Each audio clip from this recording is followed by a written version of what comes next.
And they're off. Rumors fly out well from the outside. Fix your hair up pretty. Silent Warning tugging at the rider going for the early lead. And here comes Betka. Contagious Laughter is taking back early. As they race into the opening turn, it's going to be Betka setting the pace. Betka and Alexis Sanchez lead by a length.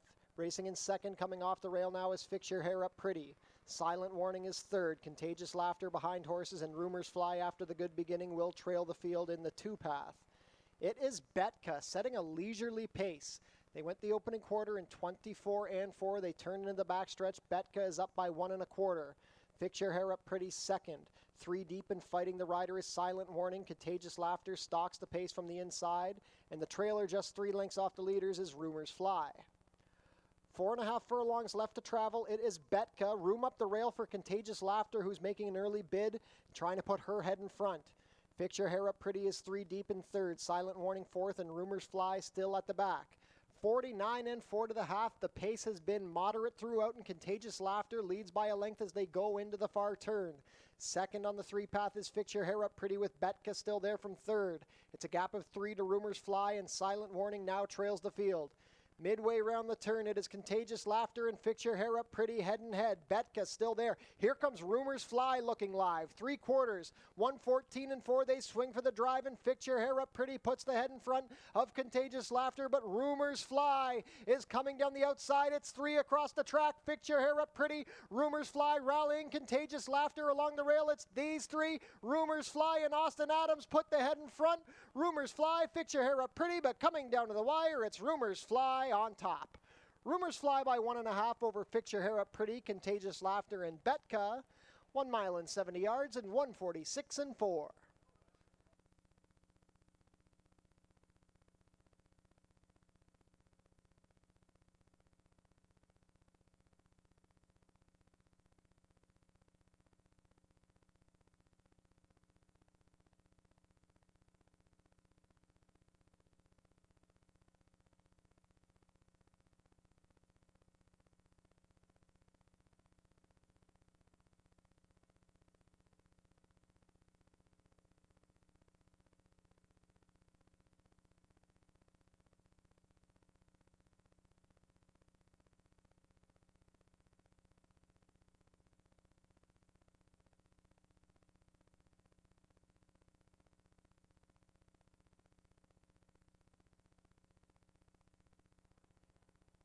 And they're off.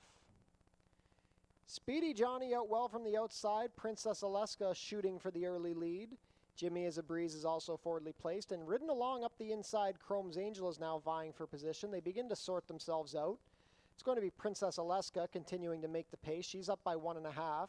Chrome's Angel is into second, racing a neck better than Jimmy is a Breeze, and after the sharp beginning, the new trailer is Speedy Johnny. The opening quarter is 23 seconds flat. Princess Alaska still yet to be pressured on the lead. She has a length, now a half-length advantage over Chrome's Angel, who's come to the 2-path. It's a gap of 2 back to Jimmy is a Breeze, who's being passed on the outside by Speedy Johnny. 5/16 of a mile left to go, and Princess Alaska has had it all her own way so far. She's up by 2. Chrome's Angel needs to do better. Speedy Johnny is trying to rally in the 3-path. She still has 5 lengths to make up on the leaders, and the trailer is Jimmy is a Breeze. Princess Alaska still looking strong in mid-stretch. She's up by 4 lengths. Speedy Johnny is now getting into second past Chrome's Angel, and Jimmy is a Breeze trailing. There's never really been any doubt about it. Princess Alaska has been comfortable from the onset, and she's going to win by about 6. Princess Alaska, Speedy Johnny was second, then Chrome's Angel and Jimmy is a Breeze. 6 furlongs in 1:11 and 1.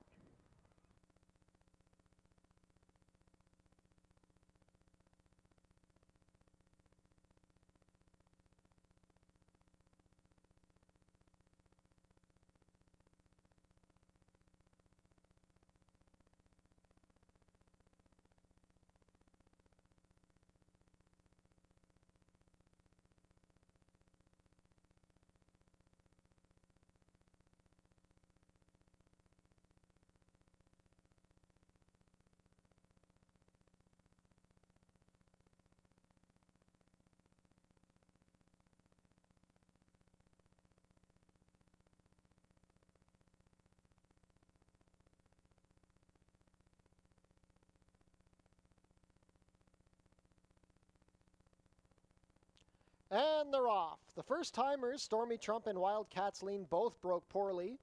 Going to Aruba, showing speed along the inside. She's opened up a length and a quarter over the heavy favorite Bad Zizi. Faithful Gift is in striking range from third, about 4 lengths off the leaders, now losing ground. That's a gap another 4 back to Stormy Trump and well back to Wildcats Lean. Into the turn they go. It is going to Aruba, now being pressed by Bad Zizi. The opening quarter was 23 seconds flat. The top two have opened up 7 lengths on Faithful Gift, who's racing in third. Wildcats Lean now making up ground along the inside, and the new trailer is Stormy Trump. Less than a quarter of a mile to go, and now Bad Zizi is overtaken going to Aruba. They're at the head of the lane, and Bad Zizi is up by 2. It's Bad Zizi and Juan Crawford going to Aruba, trying to hold second. Coming down the outside, here's Faithful Gift. Less than an eighth of a mile to go. Bad Zizi has the lead. Faithful Gift rallies into second. Bad Zizi slowing down. Faithful Gift coming down to the wire. Bad Zizi going to hold on. It's Bad Zizi easing up to win by 3/4 of a length. Faithful Gift was second, then Wildcats Lean and going to Aruba. 5 furlongs in a minute and 1/5.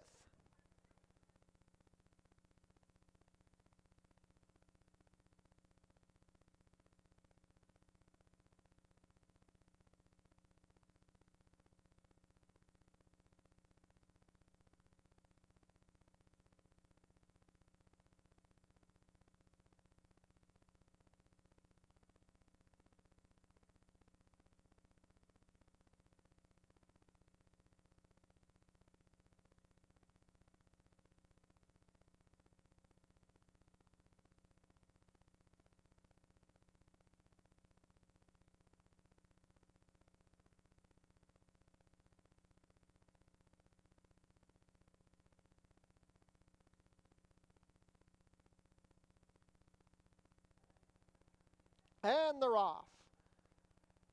Spirit of Seattle broke well. General Command from the outside. Now splitting horses. Here comes Back to Reality and Follow Me Home, also forwardly placed. Mid-pack early is Bill Needle, who's racing along the rail as a pair with Mia and Me. General Command dropped back, racing on the outside of Collaborative, and it's well back to the trailer, River of Babylon, who has 10 lengths to make up on the leaders. It's a clustered early pace, a short advantage to Back to Reality, racing on the outside of Follow Me Home. Spirit of Seattle taken back to third along the rail as they pass the opening quarter in 22 and 2. Making a move 3 wide. Here comes Mia and Me. He's into second. Bill Needle is behind the pack, racing 3 lengths ahead of General Command. Up the inside Collaborative, and it's still well back to River of Babylon. 1/4 mile left to go. It's Back to Reality on top. The half was 45 and 2. Mia and Me looming dangerous at the head of the lane in second. Room up the rail for Spirit of Seattle. Bill Needle is swung to the far outside with 4 lengths to make up on the new leader, Mia and Me. It's Mia and Me on Juan Crawford on top. Back to Reality trying to hold second. Bill Needle is rallying. Up the fence is Collaborative, but no doubt about this winner. It's Mia and Me and Juan Crawford. Mia and Me by 5 at the wire. Back to Reality held second from Collaborative and then Bill Needle. 6 furlongs in 1, 10 and 3.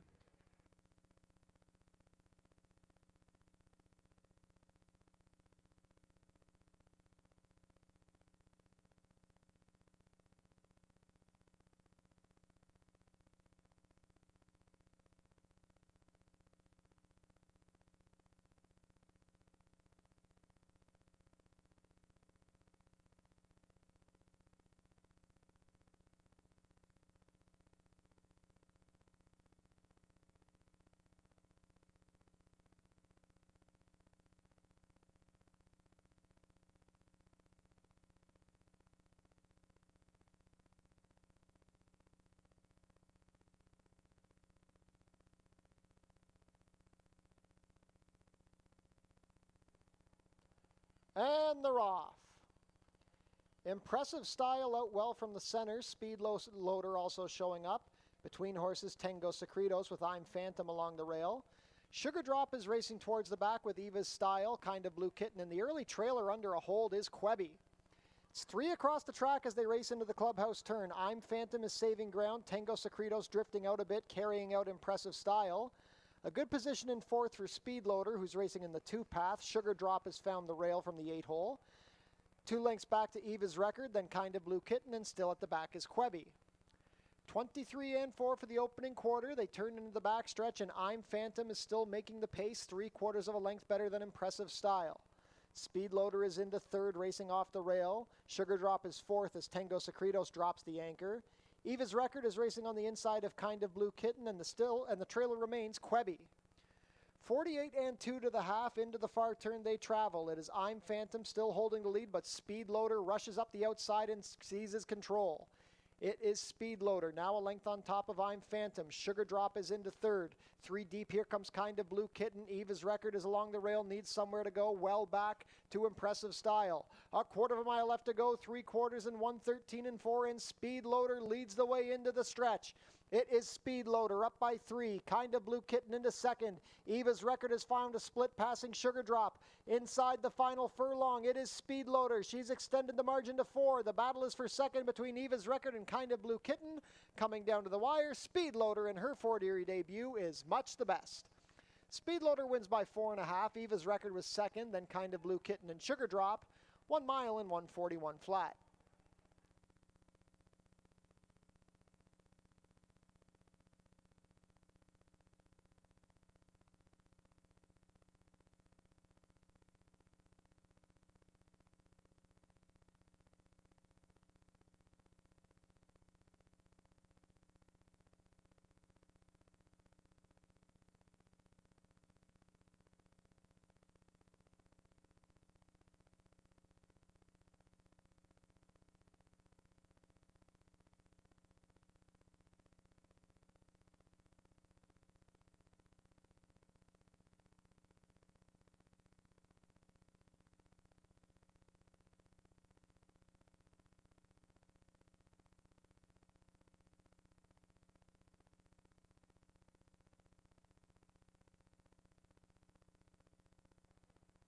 And they're off.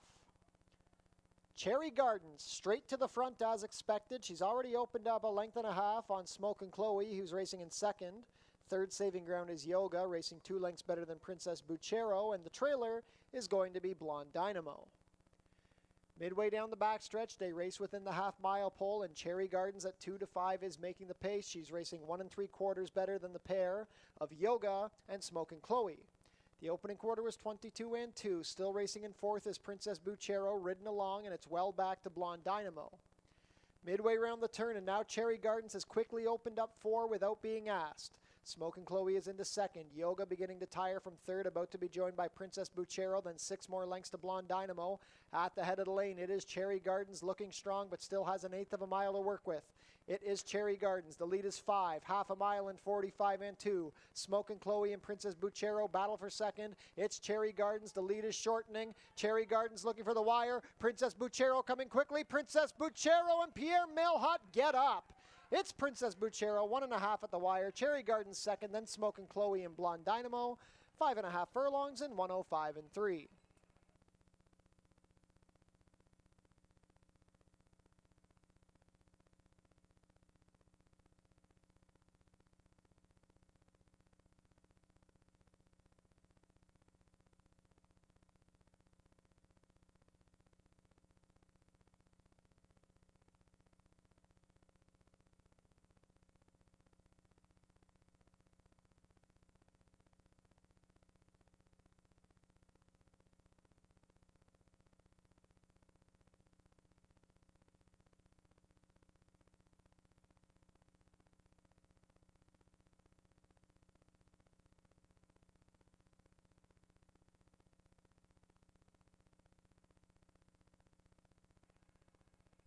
And they're off.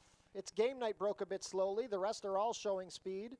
From the far outside, Strong Ending.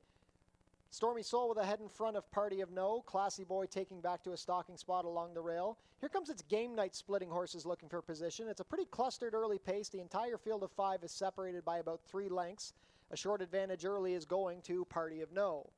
It's Party of No by a neck over Stormy Soul. Strong Ending is stalking 3 wide, past a quarter, and a quick 22 and 1. Its Game Night is in position from 4th, just 2 lengths off the leaders, and now Classy Boy comes under a ride from last. Within the 3 furlong pole, Stormy Soul and Party of No continue to battle it out. Strong Ending likes what he sees from 3rd. He's inching closer. Its Game Night is there from 4th, and here comes Classy Boy trying to re-rally, angling 5 wide. The half was 45 and 3. 3 across the track at the head of the lane. Strong Ending puts the head in front of Stormy Soul. Party of No tries to battle back. Here's its Game Night and Classy Boy. Who do you like here with an eighth of a mile to go? It is Strong Ending with the lead. Classy Boy rallying down the outside. It's Game Night between them. Strong Ending, Classy Boy. It's down to these two. Classy Boy gets up down the far outside. It's Classy Boy and Micah Husbands by a head. Strong Ending second, then Stormy Soul and Party of No. 6 furlongs and 111 flat.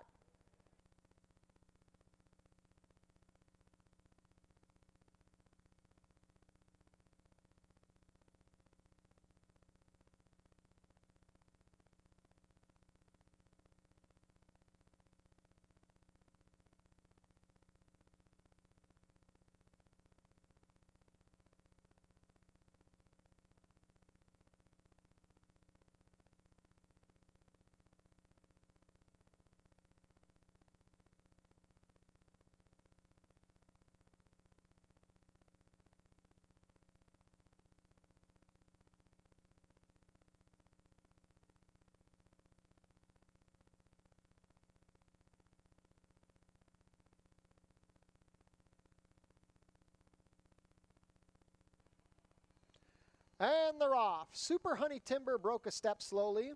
Showing speed is JMR Sweet Esme with Daisy Crest and Tap Room to her outside. Impeccable timing, landing in a good spot along the rail. Wick and Sense will be 3 deep as they go into the turn, making the Vikings saving ground with Beyond Oscar to her outside. Fulcra racing widest.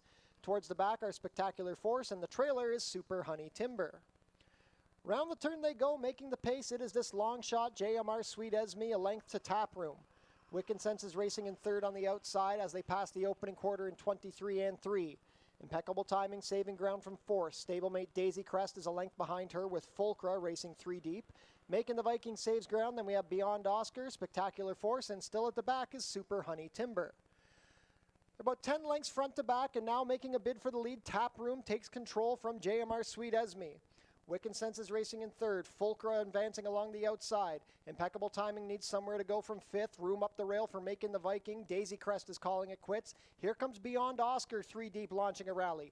It is now Tap Room. Opened up 4 lengths with a quarter of a mile left to go. The half was 47 and 2. At the head of the lane, Tap Room looking very dangerous. Beyond Oscar rallying down the outside. Room up the fence for Making the Viking. Between horses, there is Fulcra, and deep on the track, Super Honey Timber, but Tap Room still on a 4-length lead. Making the Viking rallying up the inside. Here comes Super Honey Timber late, but Tap Room clearly the best in the nightcap. Tap Room going to win by 4. Super Honey Timber rallied to be second, then Making the Viking, Beyond Oscar, and Impeccable Timing.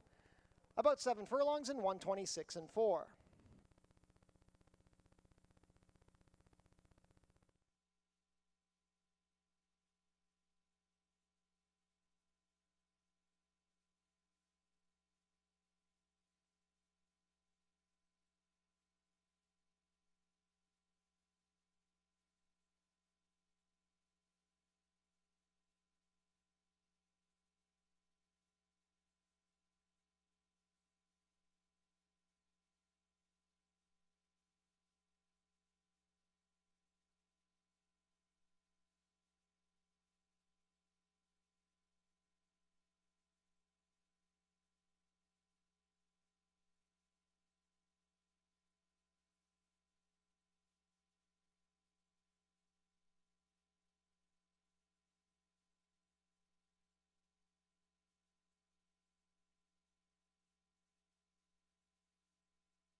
Ladies and gentlemen, welcome to Fort Erie Racetrack on a beautiful Tuesday afternoon. 8 races on tap today. It's a very warm day, 25 degrees Celsius or 77 Fahrenheit. Slight breeze coming out of the east at the moment. The main track is fast and the turf is firm with the rail at 0 feet. 29 minutes to first post. This year marks the 15th anniversary of the Fort Erie Live Racing Consortium. The FELRC is proud to celebrate its 15th anniversary of independently operating the Fort Erie Racetrack. Visit our website, forterieracing.com, for information about everything going on here at the track. Tune into the pre-race show to get info about the track conditions, scratches and changes, handicapping selections, and info about upcoming races and events. Racing will be back next week, Monday and Tuesday. First post will be 3 p.m. Fort Erie's Track-A-Lantern brings Halloween fun for families to the racetrack October 14th. It starts at noon. Head down to the Paddock Shack for burgers, hot dogs, sausages, fries, and poutine, plus beer and soft drinks, located near the walking ring. Be sure to book your table in the Turfside Dining Room, open on live racing days. Reservations are recommended. Treat your team to an exciting day at the races. It's only $13.50 per person. The track pack includes 1 food item, 1 drink, and a Fort Erie live racing program. For more information, go to our website. Become a member of HPIBet.com today. Get $100 when you bet $100, plus your first bet is on us. We're going to have a non-winning ticket draw. Put your name and phone number on the back of your non-winning ticket and drop them in the basket at customer service. It's a chance to win one of 3 prize packages. Tune into Your TV Niagara for the Fort Erie Race Replay Show, Channel 700, Thursdays at 10:30 and Saturdays at 10. Jackpot High Five wagering is offered in the last race today. The carryover is $900.19. Smoking is allowed in designated areas only at Fort Erie Racetrack. No food or beverage are allowed in these areas, and no cannabis is permitted on the property. Changes on today's card. In race 1, we have a rider change on the number 3, Sailing the Islands. Make the rider Juan Crawford. In race 2, we have a vet scratch of the number 1, Autumn So Flashy. In race 3, vet scratch the number 5, Zafeather. In race 4, steward scratch the number 5, Dot's Vision. No changes in race 5. In race 6, vet scratch the number 2, Sheba Town. In race 7, we have an overweight on the number 1, Amazing Success. The rider will be 2 pounds over at 122. Race 8, steward scratch the number 4, Hypnotizada. Back in action on a Tuesday here at Fort Erie Racetrack. 8 races on tap today, some competitive events, 2 on turf. $900 in the jackpot high 5 in race 8. Let's take a look at our selections on today's card. Race 1 is a maiden claiming race for 3-year-olds and up, going 6.5 furlongs for a claiming price of $8,000 down to $7,000. A field of 5 to kick off the early pick 5 wager on today's card. I've landed on the number 3, Sailing the Islands, who will now be ridden by Juan Crawford. Terry Husbands is off his mounts today. Sailing the Islands had a very troubled trip in his Fort Erie debut back in July and has since run 2 good runner-up efforts. Last time he was run down late by Woodbine shipper Indy Cowboy, was 9 lengths clear of Beer Mosa, who came back to win last week. I think today could be the day for Sailing the Islands. The obvious other choice is the number 2, Boston Bay. Edgar Zenteno has opted to ride this one for owner-trainer Nick Malini Jr. Boston Bay ran a very game second in his Fort Erie debut in a maiden special weight, got beaten neck by Tonka Wakan. Claimed for $7,500 at Woodbine. Now he's dropping in for $8,000 after that maiden special weight effort. The Malini barn always live here, and Edgar Zenteno having a fantastic season here at Fort Erie Racetrack. Definitely give a good look to Boston Bay. Then to the outside, number 5, Joey Bones. He was a distant 4th in the same race that Boston Bay exits. He takes the blinkers off today. We'll go without blinkers for the first time. He's had quite a few good efforts here on the Fort Erie dirt, and I do expect a better run, dropping in for $8,000. Leo Salas rides for owner-trainer Angel Carter. Race 2 is a claiming race for 3-year-olds and up, which have never won 2. We're going 6 furlongs for a claiming price of $4,000. The early pick 4 kicks off here. Field of 5 after the scratch of Autumn So Flashy. I think a very logical choice is the number 5, Rise My Guy. Ran here last week on Prince of Wales Day. Raced wide and rallied to be third, and the track was inside speed favoring that day. That was for 62.50 non-2. Drops in for 4. The track was definitely more fair yesterday. We saw lots of winners down the outside. So I think everything's going to line up for Rise My Guy here. Second choice is the number 3, Miko Mackey, coming down from Woodbine for trainer Billy Theranos. Miko Mackey last raced on August 9th for 7,500, pressed the pace and gave way to be 4th in a 5-horse field. The son of Hyper is going to try the dirt for the first time. He's actually running against his full brother, number 4, Minetka. Don't see that very often. 2 full brothers in the same race. In for third, I'm going with the number 2, Chasing Bourbon, who ran second for this price on August 20th. Ran a bit more evenly in the same 62.50 that MC Jackhammer exits. Chasing Bourbon dropping in for 4,000. Could be competitive. Edgar Zenteno riding for owner-trainer Jeff Voice. Race 3 is a claiming race for fillies and mares 3-year-olds and up, which have never won 3. We're going 6.5 furlongs for a price of 5,000 down to 47.50. Scratch down to a field of 5 here. I think we have a very strong favorite in the number 3, Creative Performance. Creative Performance getting to face non-winners of 3 after 3 tries at the 4,000 non-4, non-one of the year level. 3 starts ago was beaten a neck at this level. So even though she's going up in claiming price, I think she's running against easier horses here. Pierre Mailhot and John Sims teamed up with a win yesterday with Princess Buchero. I think she looks like the clear horse to beat here. Number 6, Ashwicken. I would like her better if this race was on the turf. I know she did win on the dirt earlier this season, but it wasn't against much of a race, much of a field, and that was going a mile 70 yards. She got beat a neck by Creative Performance on July 15th in the slop, so that is a good reference.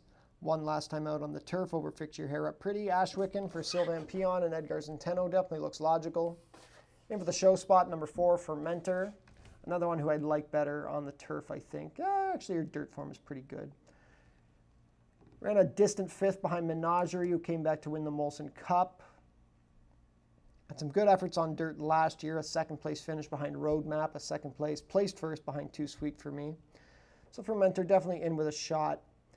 I think 6.5 is a good distance for Fermenter. Race 4 is a claiming race for 3-year-olds and up. No conditions. We're going 6.5 furlongs for a claiming price of $8,000 down to $7,000. I think this is a 2-horse race between Blue Max and Paperback Hero. I've landed on Blue Max here. He won his Ford Erie debut pretty gamely in a starter optional 10. Stalked the pace and just finished strongly to win by 2.5 on September 2nd.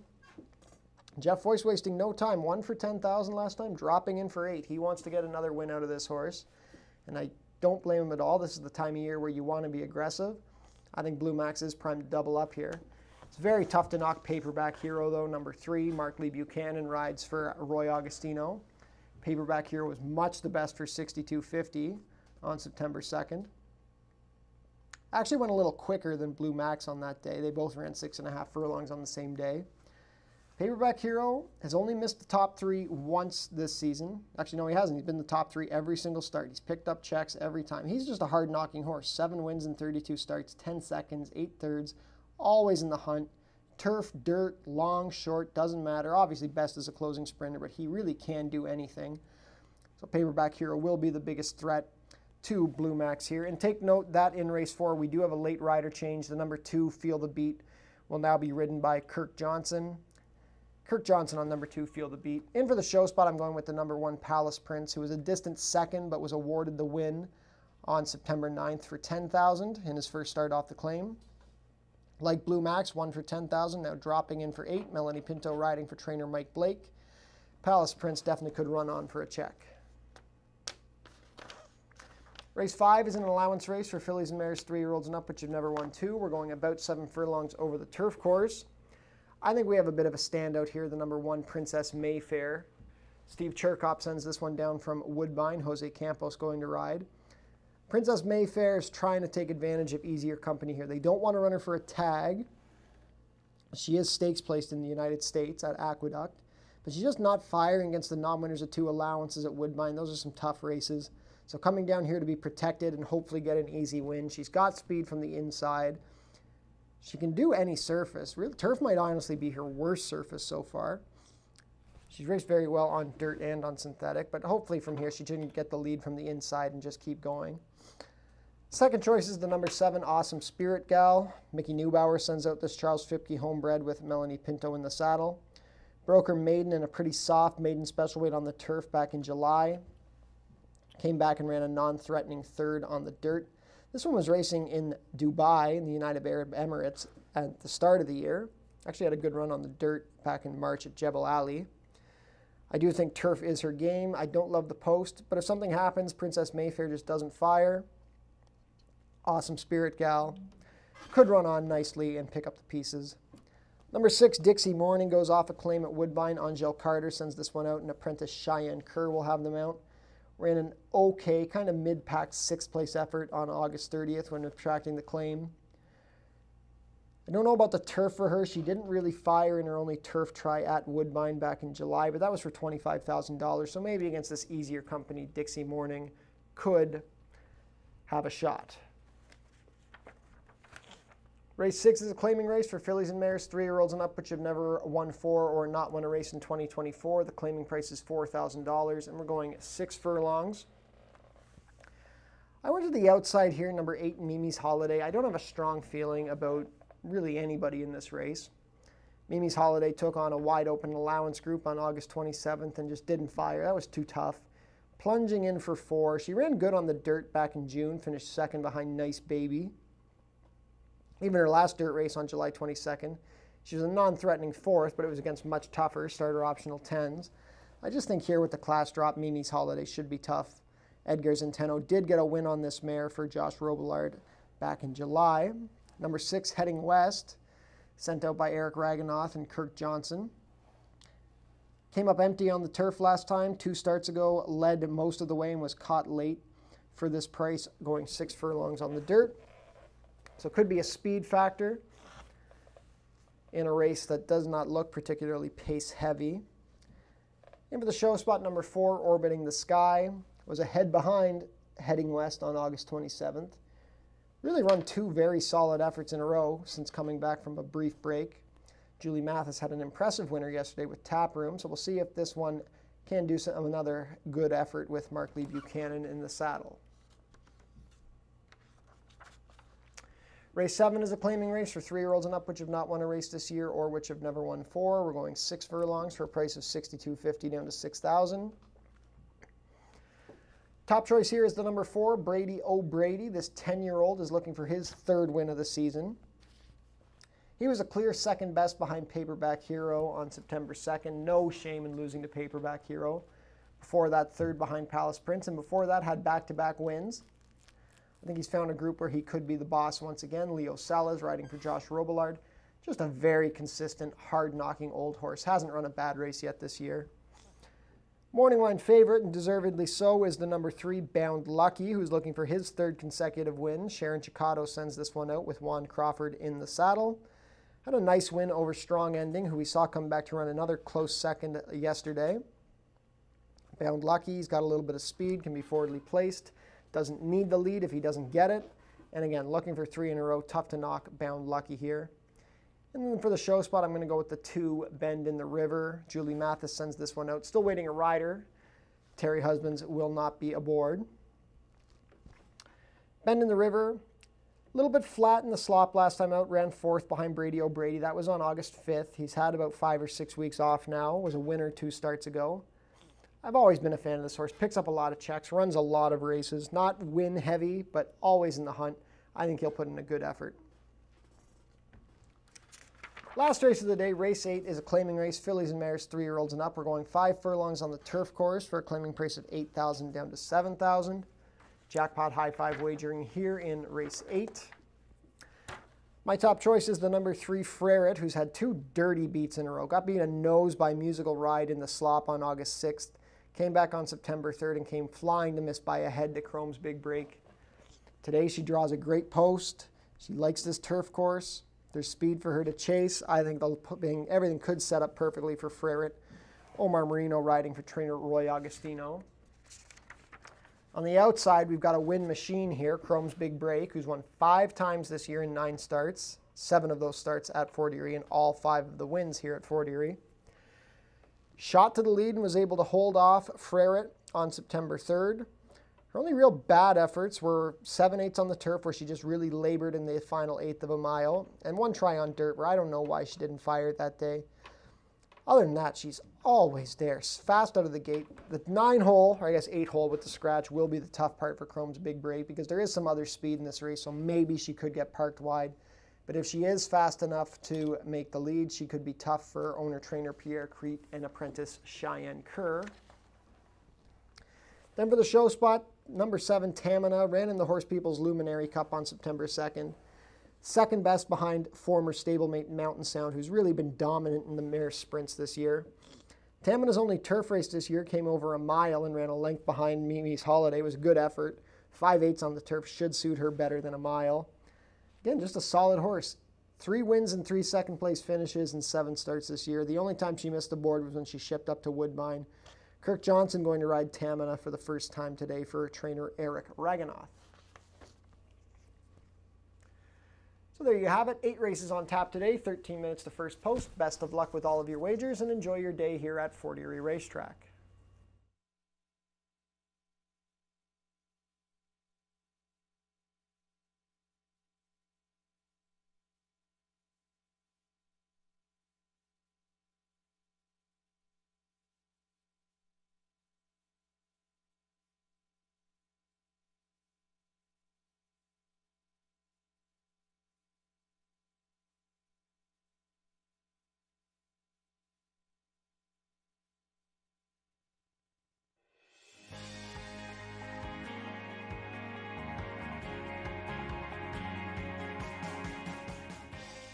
It's easy to make a bet on HPIBet.com.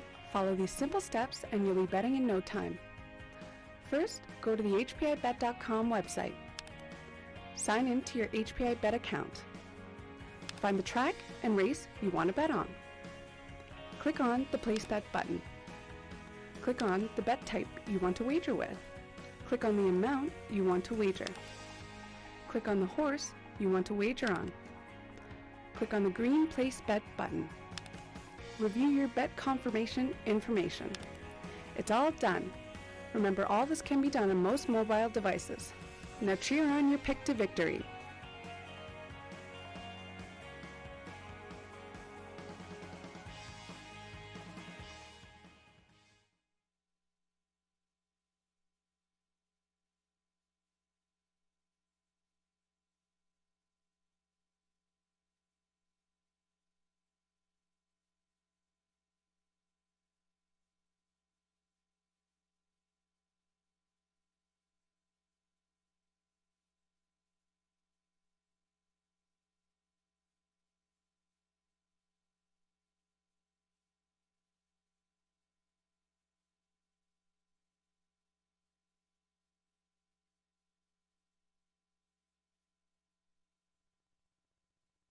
We kick off the day with an $8,000 maiden claiming event here on the main track at a distance of 6.5 furlongs.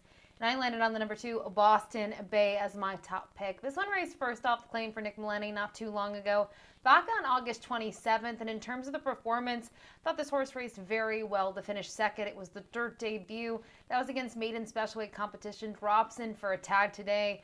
As a horse that was picked up for $7,500, I think this is probably the right spot for him and should just take the right step forward now, stays at the distance. So a lot to like about Boston Bay. I think the main rival, though, is directly to his outside. The number 3, Sailing the Islands, who dropped in for a tag last time out, was second once again.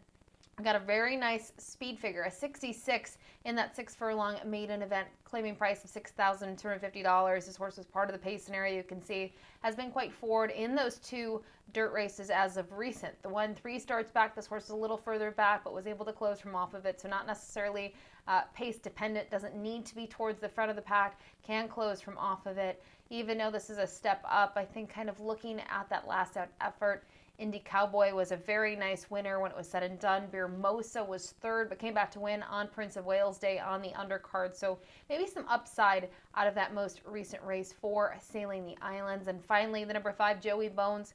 I'll give him a shot here. He drops in for a tag. He's going to race with blinkers off. Last time out, he was 4th, and he was pretty far behind Boston Bay when it was all said and done. But I just think maybe some class relief. He's been consistent prior to that. Look at the efforts 3 and 4 back. He was right there. So very capable of a minor share here. And the equipment change may make the difference.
Field is making their way on track for today's first race. Race 1 is a maiden claiming race for 3-year-olds and up.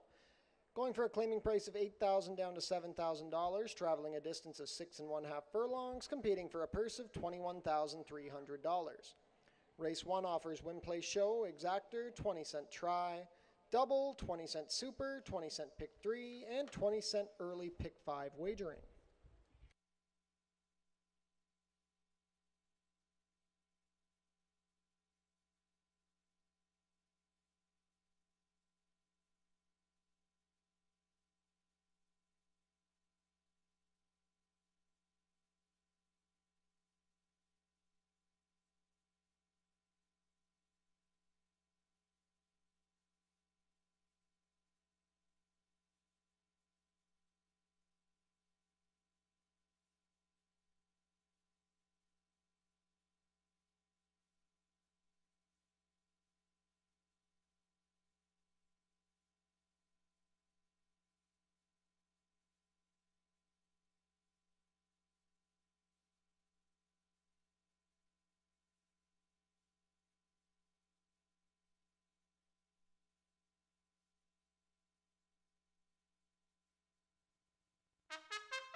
Race 1 post parade, number 1 is Drill Hall.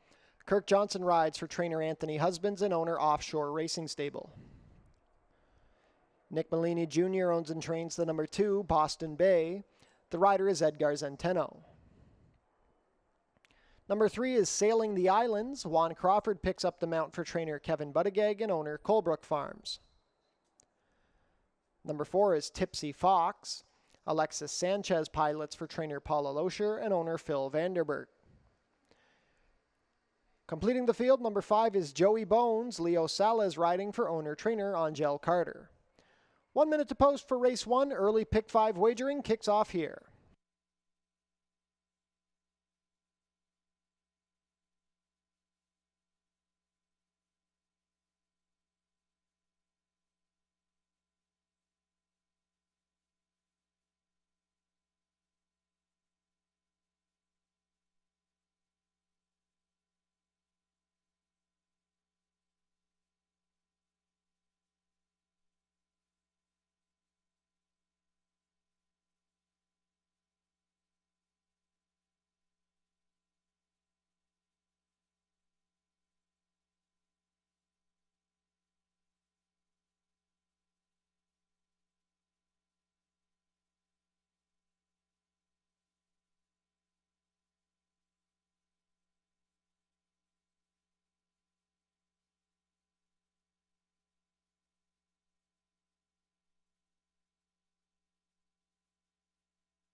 Race 1 field is set to head behind the starting gate. It is now post time.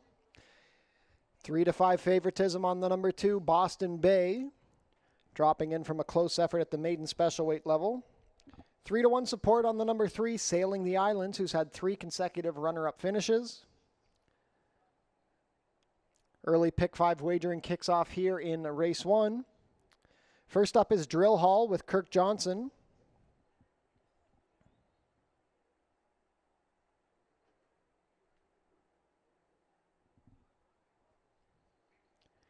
Gate 2 for Boston Bay and Edgar Zenteno.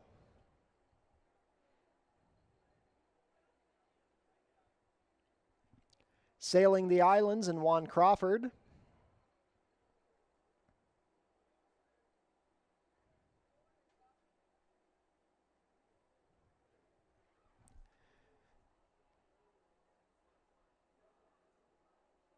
Tipsy Fox and Alexis Sanchez.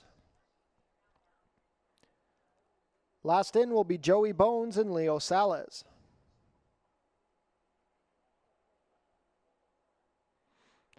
All set for a Tuesday at Fort Erie.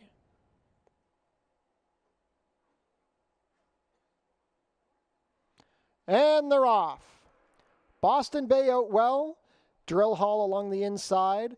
Third on the outside is Tipsy Fox. Joey Bones is taking back, and under a hold early is Sailing the Islands. Out of the chute and onto the backstretch they go. Drill Hall has slipped up the inside to put the head in front of Boston Bay. Tipsy Fox is stalking the pace, racing 3 deeps. Fighting the riders, Sailing the Islands, and the new trailer is Joey Bones. They begin to spread themselves out about 4 lengths front to back. The opening quarter was a very sensible 23 and 4. It is Drill Hall now racing a length better than Boston Bay. Tipsy Fox remains in third, racing 3 wide into the turn. Sailing the Islands needs somewhere to go, still tugging at Juan Crawford. Still racing at the back is Joey Bones. They race within the 3 furlong pole, and now Boston Bay putting the pressure on Drill Hall, puts the head in front past a half in 46 and 4. Sailing the Islands is now angling off the inside, looks like he has horse past Tipsy Fox, and Joey Bones still at the back. At the head of the lane, it is Boston Bay and Edgar Zenteno. Drill Hall fights back, and Sailing the Islands is right there. 3 across the track with 1/8 of a mile left to go. The advantage is Boston Bay. Sailing the Islands on the outside. Drill Hall is digging in. Sailing the Islands trying to get by Boston Bay. Boston Bay has the lead, going better now, coming down to the wire. Boston Bay is the best. Boston Bay 1 3/4 over Sailing the Islands, then Drill Hall and Joey Bones. 6.5 furlongs and 118 and 1.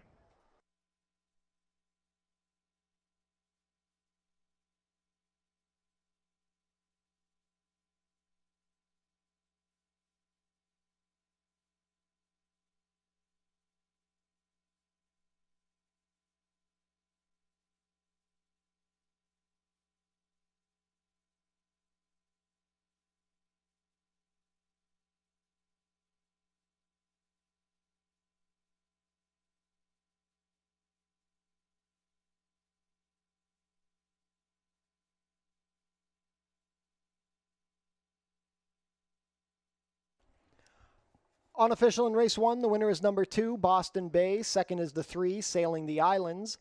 Third, number 1, Drill Hall. And fourth, number 5, Joey Bones. Unofficial race 1 order, 2, 3, 1, 5.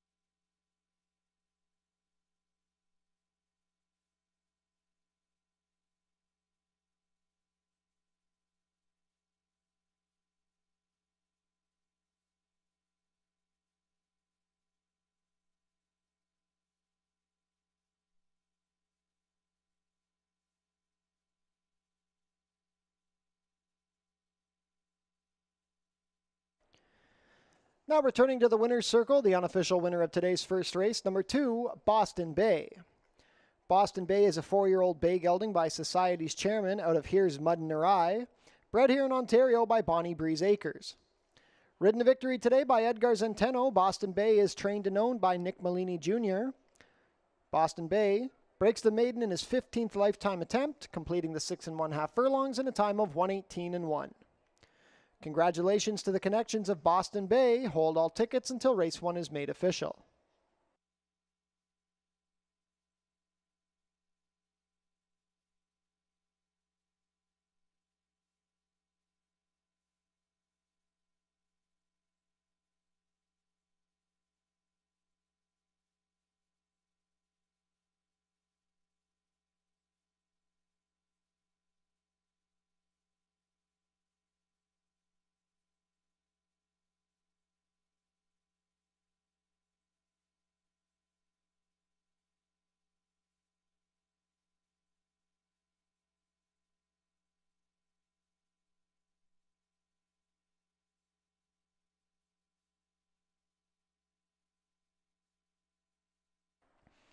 And race 1 is now official.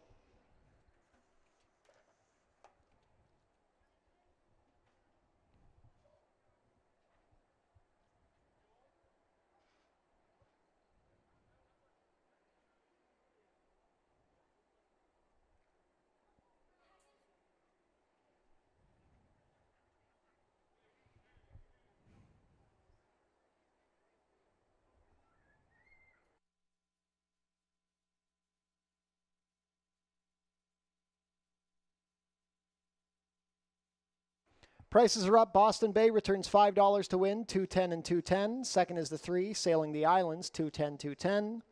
Third, number 1, Drill Hall, 410 to show. $2 exacta, 2-3, 630. The $1 try, 231, 1640. $1 super, 2315, 1340.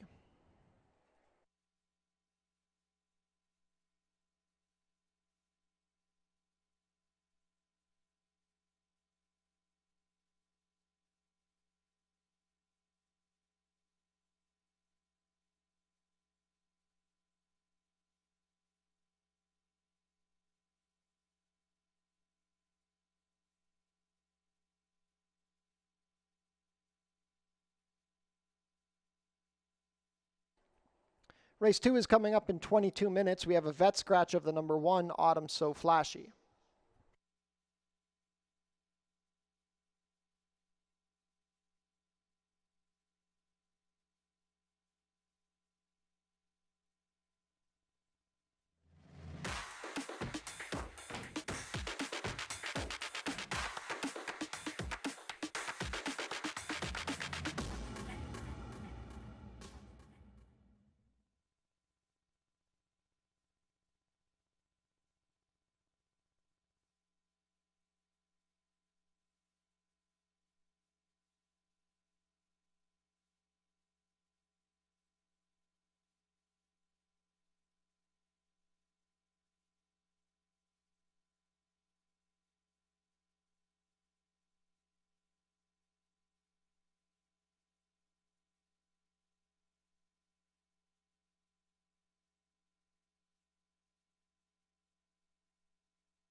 Stay in the dirt here in race number 2. It's a $4,000 claiming event for non-winners of 2 life.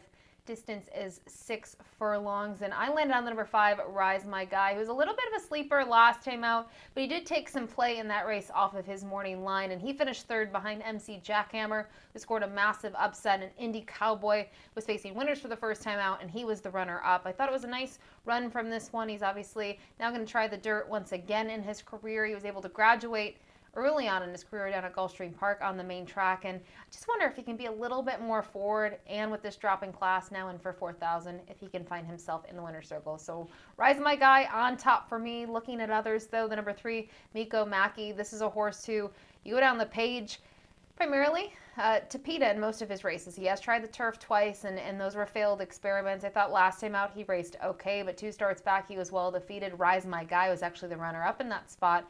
I just wonder from a pedigree perspective if he'll be okay switching surfaces. The barn has been shipping some horses here, and they've had a lot of success, and I think they're looking to do the same with this one.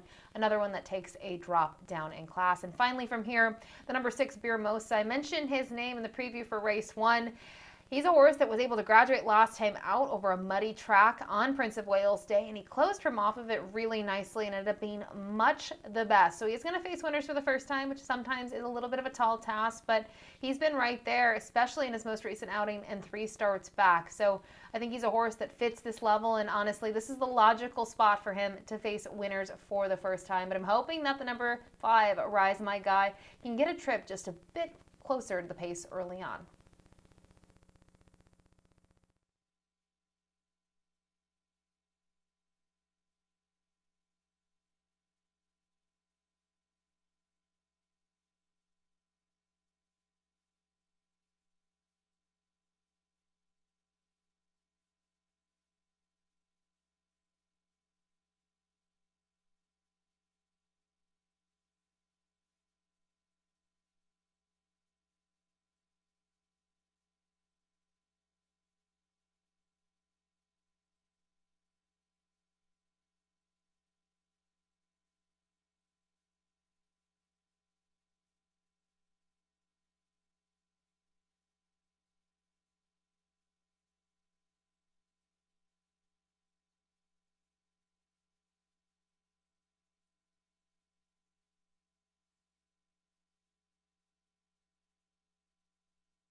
Field is making their way on track for today's second race. Race 2 is a claiming race for 3-year-olds and up, which have never won 2 races. Going for a claiming price of $4,000, traveling a distance of 6 furlongs, competing for a purse of $13,500. Race 2 offers win, place, show, exactor, 20-cent try, double, 20-cent super, 20-cent pick 3, and 20-cent early pick 4 wagering.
Race 2 post parade, scratch the 1. Number 2 is Chasing Bourbon. Edgar Zenteno rides for owner-trainer Jeff Voice. Number 3 is Miko Maki. Leo Salas has the call for trainer Billy Theranos and owners Terra Horse Farm Incorporated and Natural 8 Stable. Number 4 is Manetka. Juan Crawford riding for trainer Joe Humber and owner Terra Horse Farm Incorporated. Number 5 is Rise My Guy. Melanie Pinto in the saddle for trainer Sharon Chicato and owner Anthony DePaula. Completing the field, number 6 is Beer Mosa. Kirk Johnson rides for trainer Julie Mathis and owner Alicia Robillard. 2 minutes to post for race 2. Early pick 4 wagering kicks off here.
Starting gate is in position. Last call to get your race 2 wagers in. Early pick 4 wagering kicks off here. They'll be heading to gate shortly.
Race 2 field is behind the starting gate. It is now post time.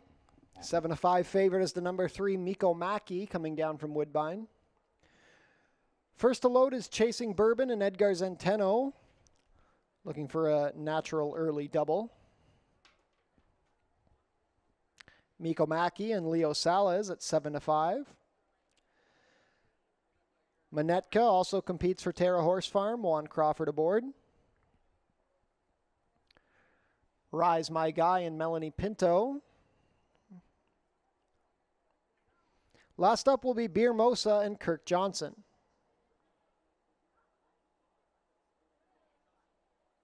All set. And they're off. Miko Mackey out well with Rise My Guy to the outside, Chasing Bourbon along the fence. Manetka taking back, and the early trailer is going to be Beer Mosa. Assuming control to set the pace, it is Miko Mackey racing a length and a half better than Rise My Guy. Chasing Bourbon is saving ground. Beer Mosa advancing on the outside, and the new trailer is Manetka as they race down the backstretch. Inside the half-mile pole, the opening quarter was a quick 22-3. Miko Mackey is now opened up 2.5 lengths. Chasing Bourbon still racing in second on the inside of Rise My Guy. Then it's a gap of 2 to Manetka and Beer Mosa at the back. The field strings themselves out midway around the turn. It is still Miko Mackey yet to be challenged. Chasing Bourbon and Rise My Guy both trying to inch closer from second and third. 4 more lengths to Beer Mosa and Manetka. 45-3 to the half at the head of the lane. The lead still belongs to Miko Mackey. They're getting closer from the back. Here comes Rise My Guy down the outside and Chasing Bourbon. Miko Mackey still holding at the 8th pole. It's Miko Mackey up by 2. Rise My Guy trying from second. Beer Mosa trying to rally late, but coming down to the wire. Miko Mackey going to take them gate to wire. It's Miko Mackey and Leo Salas by 2 lengths. Rise My Guy second, then Beer Mosa and Chasing Bourbon. 6 furlongs and 1:11-1.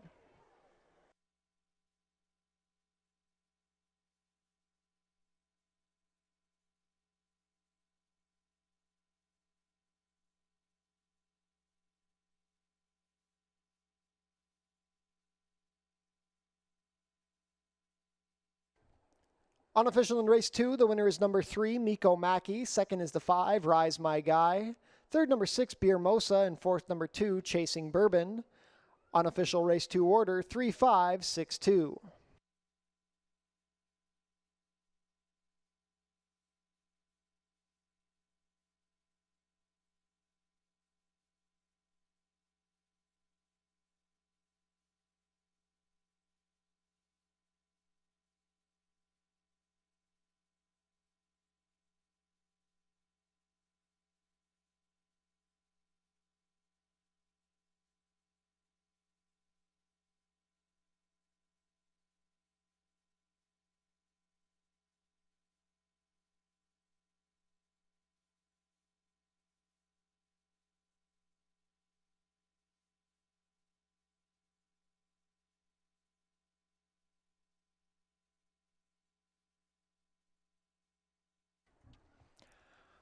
Unofficial in race 2, the winner is number 3, Miko Mackey, now coming back to the winner's circle.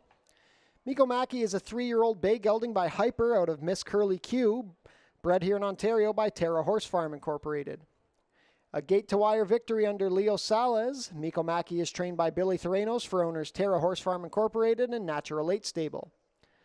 First win of the season for Miko Maki, his second lifetime win. He completes the 6 furlong distance in a time of 1:11:1. Congratulations to the connections of Miko Maki. Hold all tickets until race 2 is made official.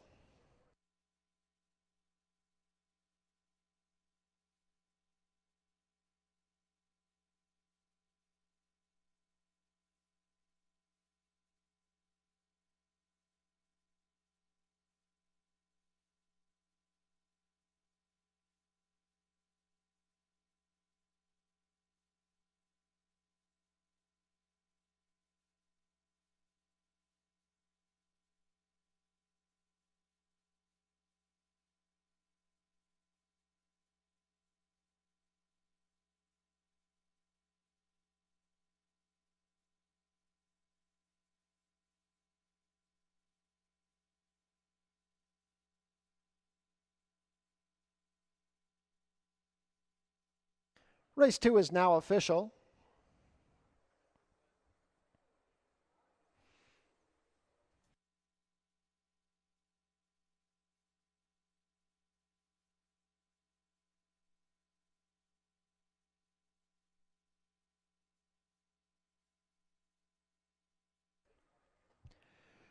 Prices are up. Miko Maki returns $9.90 to win, $4 and $2.90. Second is the 5, Rise My Guy, $2.40 to place, $2.10. Third, number 6, Beer Mosa, $3.80 to show. $2 Exacta, $3.5, $17.70. The $1 Try, $3.56, $40, $65. $1 Super, $3.562, $51.35. And the $2 Double, $2.3, $18.40.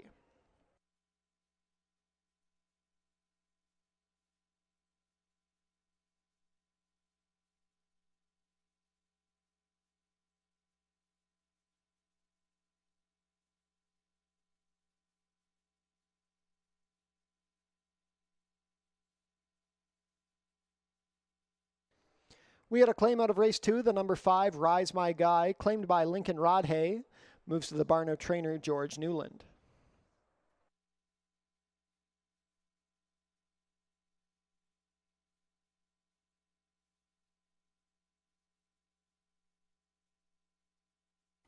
Changes for race 3, Vet Scratch the number 5, Zafeather, 22 minutes to post.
Race 3 is for fillies and mares that are searching for their third lifetime win. The distance here on the main track, 6.5 furlongs, and a claiming price of $5,000. I found this race a little tough. Ultimately, I did go to the number 6, Ashwicken, as my top pick. And for a long time, I always thought she was more of a turf horse, but look at her dirt record. She's 5 for 6 in the money at 40 Erie. Last time out, she was able to pick up that second career victory on the turf and got a nice trip mid-pack from Edgar Zenteno, who sticks with her in this spot. But now going to her dirt races, 3 starts back, she was just a neck behind Creative Performance in that event over a muddy track, or I should say a sloppy track, back on July 15th. And go down the page, she was able to graduate on the dirt. So I just think, looking from a figure standpoint and just kind of a consistency angle, she makes a lot of sense here. She can be further back, she can be close to it, and I think going 6.5, she's probably going to be mid-pack, just a couple of lengths off the pace early on. So Ashwicken on top for me. Looking at some others, I already mentioned the name, the number 3, Creative Performance. I'm willing to forgive some of those efforts. The last 2 honestly have not been ideal, but 3 starts back, Pierre was aboard, and they were second best behind Sobriana, who was part of that pace scenario. And I thought Creative Performance was pretty game, trying to kind of duke it out on the front end with that one. Was able to graduate at the 6.5 furlong distance on the dirt, and maybe just finds herself in a spot where just a little softer than maybe what she faced in her last 2. So Creative Performance for me underneath. And finally, the number 1, Rifling. A couple of things here. She's a filly that's going to drop in class. She's going to get back onto the dirt. Her dirt races, they haven't been great, but I just think the level that she's faced, Tamana, Speedy Johnny, Nicole Song, just tougher than this overall field, and excited to see her drop in for a tag because I do think she can take a major step up.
Field is making their way on track for today's third race. Race 3 is a claiming race for fillies and mares 3-year-olds and up, which have never won 3 races.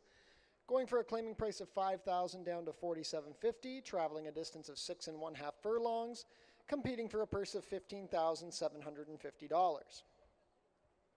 Race 3 offers win, play, show, exactor, 20-cent try, double, 20-cent super, and 20-cent pick 3 wagering. Also, ladies and gentlemen, if you'll turn your programs forward to race 7, we have a late rider change being announced for the first time. In race 7 on the number 2, Bend in the River, change the rider to Micah Husbands. The weight will remain at 122 pounds. Once again, in race 7, number 2, Bend in the River, late rider change to Micah Husbands.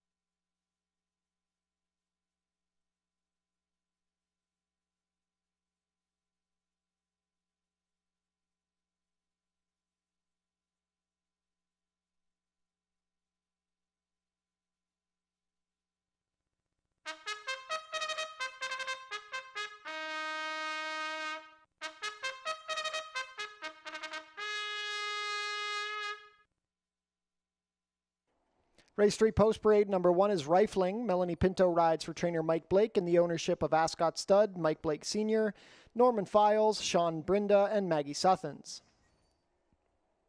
Gary Chidobiak owns and trains the number 2, Stole the Ring. The rider is Amanda Vandermeersch. Number 3 is Creative Performance, Pierre Mailhot riding for trainer John Sims and owner Harvey Bussey. Number 4 is Fermenter. Kirk Johnson has the call for trainer Josh Robillard and owner Radcliffe Racing Stable. Scratch the 5, completing the field, number 6 is Ashwicken. Edgar Zenteno riding for trainer Sylvain Pion and owner Terry Pion. 2 minutes to post for race 3.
Fillies and Mares about to head behind the starting gate. It is now post time. Current favorite for race 3 is the number 6 Ashwicken at 3-2.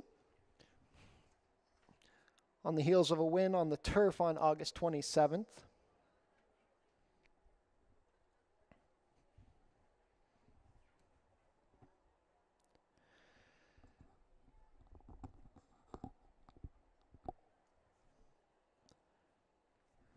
First to come up is Rifling with Melanie Pinto.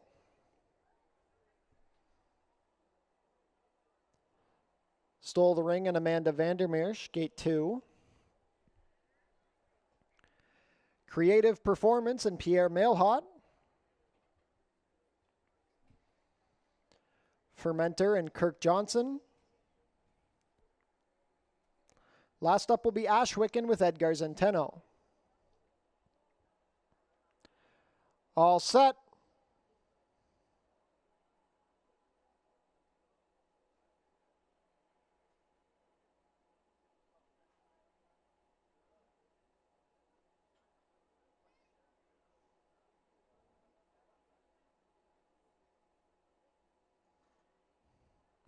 And they're off.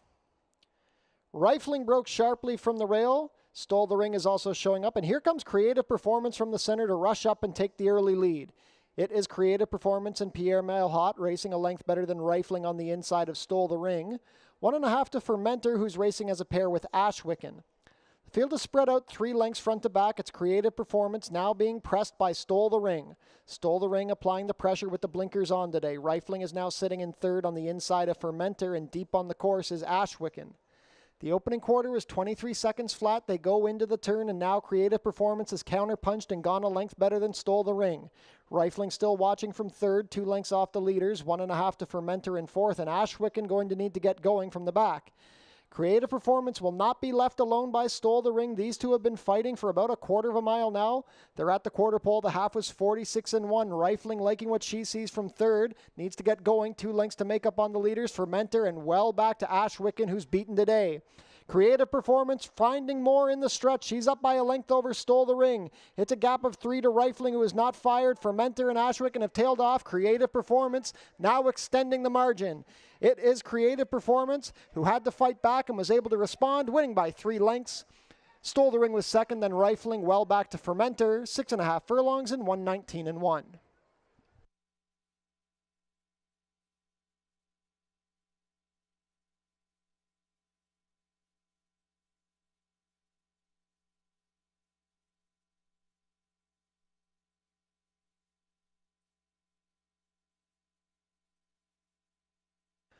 Unofficial in race 3, the winner is number 3, Creative Performance. Second is the 2, Stole the Ring.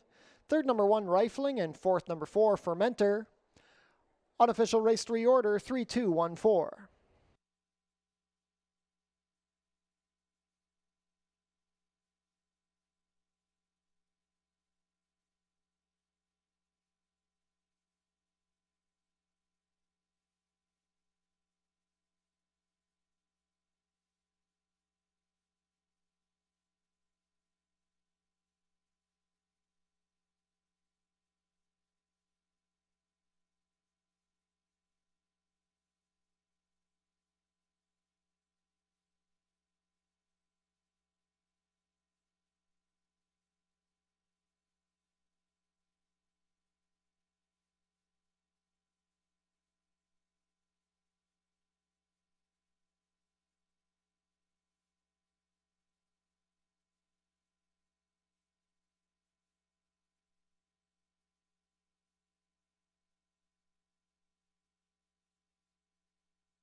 Now returning to the winner's circle, the unofficial winner of today's third race, number 3, Creative Performance.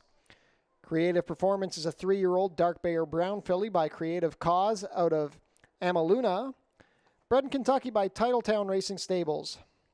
Ridden to victory today by Pierre Mailhot. Creative Performance is trained by John Sims for Harvey Bussey. Third lifetime win for Creative Performance. She completes the 6 1/2 furlongs, gate to wire, in a time of 1:19.1.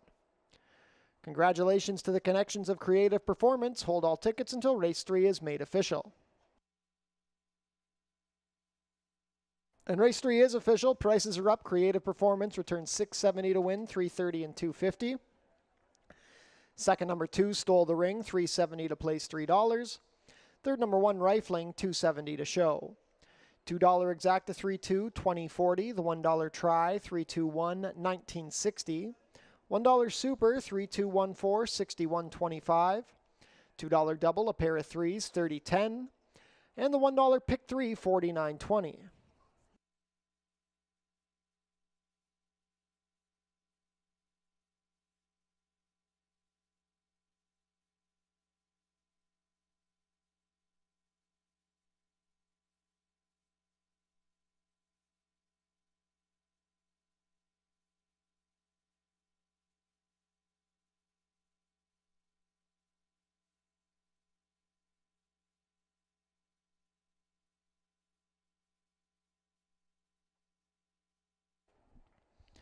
We're having a non-winning ticket draw. Put your name and phone number on the back of your non-winning ticket and drop them in the basket at customer service. You have a chance to win one of 3 prize packages.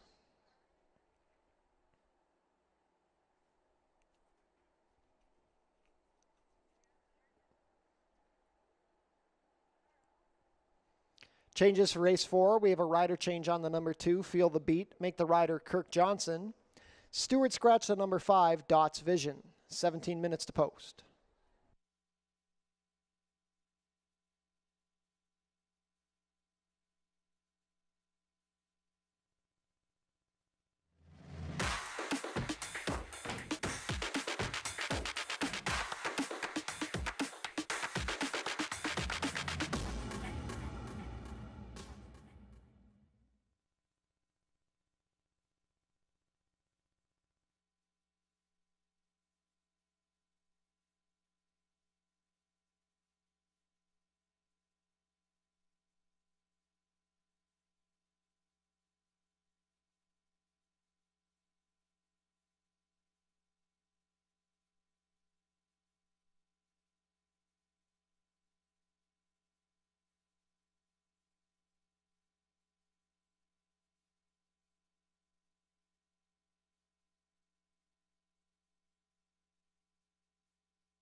Race 4 kicks off the late pick 5 at 6.5 furlongs on the dirt for these $8,000 claimers, and I thought this was a pretty good group. Several in here really caught my eye. We'll kick it off though with the number 4 Blue Max, who talk about a big performance last time out. He was getting onto the dirt for the first time. He only had a couple of horses beaten early on in that race, and he soared late. He ended up being much the best, and probably the flashiest thing of all, his 78 Beyer speed figure. I thought that was very impressive for his first time on the dirt, and that was against starter optional claiming competition. He drops in class today. I think on paper he is simply the horse to beat, but a couple of others in here might give him a run for his money, one of which is the number 3 Paperback Hero. He is a consistent horse. Look at his record this year. He's yet to miss the money, and actually in the last 2 years he's only missed the board once in 16 starts so far, and thought he looked good last time out at the 6.5 furlong distance. He lost a lot of ground too as well into that turn. He went wide and he broke slow, and he still ended up cruising to a 4-length victory. They've tried him on turf this season. He's just been very competitive, and you can see even in those starter optional claiming events, he was right there. It wasn't like he was defeated, and crushed in those races. He was still finishing second and third. So I like him. I think he got another win under his belt. His kind of a confidence boosting efforts. I will use Paperback Hero. I think he loves the 6.5 furlong distance. And finally from here, just looking at the others, I'll give a look to the number 1 Palace Prince. Looking at the pace last time out in that race, Shaku Maku went to the front, set the pace, and just was much the best. And he was disqualified, so Palace Prince was awarded first place prize money when it was all said and done. But with so much speed on paper, he was a horse that figured to be closing late, and that was exactly the case. Was able to get up for second. I think if there's a pace scenario here that unfolds, he could certainly be rolling late. And I just think looking at him, he's had a couple of dull efforts, but when he's been good, he's been pretty strong. So I'm happy with his recent form coming into this race.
Field is making their way on track for today's fourth race. Race 4 is a claiming race for 3-year-olds and up. Going for a claiming price of $8,000 down to $7,000, traveling a distance of 6½ furlongs, competing for a purse of $22,200. Race 4 offers win, place, show, exactor, 20-cent try, double, 20-cent super, 20-cent pick 3, and 20-cent late pick 5 wagering.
Race 4 Post Parade, number 1 is Palace Prince. Melanie Pinto rides for trainer Mike Blake and owners Ascot Stud, Mike Blake Sr., Mark Stout, and Rachel Stalker Parks. Number 2 is Feel the Beat. Kirk Johnson picks up the mount for trainer Eric Raganoff and owner Bruno Schickadans. Number 3 is Paperback Hero. Mark Lee Buchanan riding for trainer Roy Augustino and owner Reggie Johnston. Jeff Voice owns and trains the number 4, Blue Max. The rider is Edgar Zenteno. Scratch the 5. Completing the field, number 6 is Mobilizer. Juan Crawford in the saddle for owner-trainer Howard Keene. Late pick 5 wagering kicks off here in race 4.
Race 4 field set to head behind the starting gate. It is now post time. Late pick 5 wagering kicking off here in race 4. 3-5 favorite, the number 4, Blue Max. First to come up will be Palace Prince and Melanie Pinto.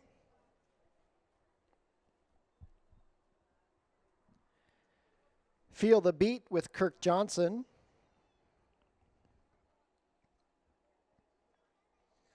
Paperback Hero with Mark Lee Buchanan.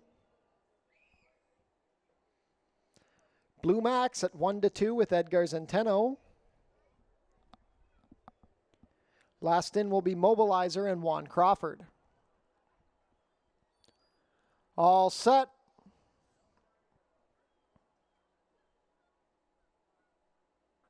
And they're off. Feel the Beat out sharply. Paperback Hero taking back early. Mobilizer from the outside showing speed. That leaves Blue Max in a stalking position from third. He's racing a length better than Palace Prince. Then it's 2.5 back to Paperback Hero. Mobilizer on the outside puts the neck in front of Feel the Beat. Blue Max in a good spot, 1.5 lengths back in third. Then another 1.5 to Palace Prince. And still at last, 7 lengths off the leaders is Paperback Hero. The opening quarter is 23 seconds flat, contested by Feel the Beat and Mobilizer. Feel the Beat now putting the advantage back in front. Blue Max still waiting in the wings from third, 2 lengths off the dueling leaders. Palace Prince in a good spot from fourth, and Paperback Hero begins to inch closer from the back. Within the 3 furlong pole, Mobilizer has now taken the lead once again from Feel the Beat. They went the half in 45-4, and now Blue Max angles to the outside and is descending quickly. 3 across the track at the quarter pole, and Blue Max takes the lead at the head of the lane. It is Blue Max and Edgar Zenteno. Mobilizer and Feel the Beat battling it out for second. Here comes Paperback Hero from the back rallying, but Blue Max might have gotten the jump. It is Blue Max up by 4. Paperback Hero into second. Palace Prince third, but no doubt about this one, Blue Max is much the best. Blue Max goes on to a 5-length score. Paperback Hero second, then Palace Prince, Mobilizer, and Feel the Beat. 6.5 furlongs and 1:16-2.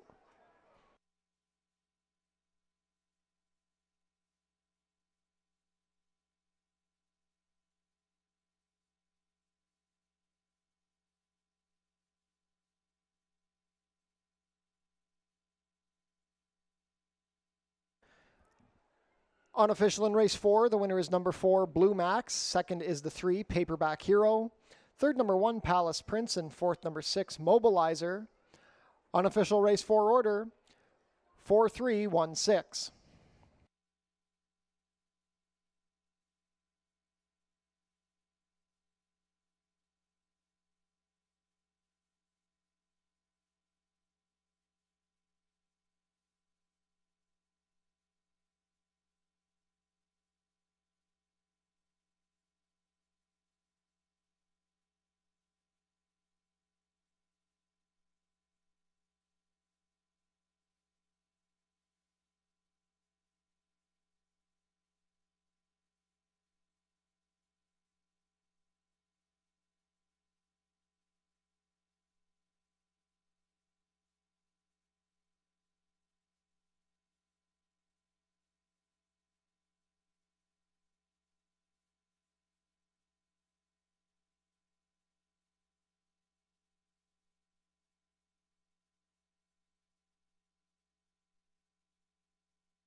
Now returning to the winner's circle, the unofficial winner of today's 4th race, number 4, Blue Max.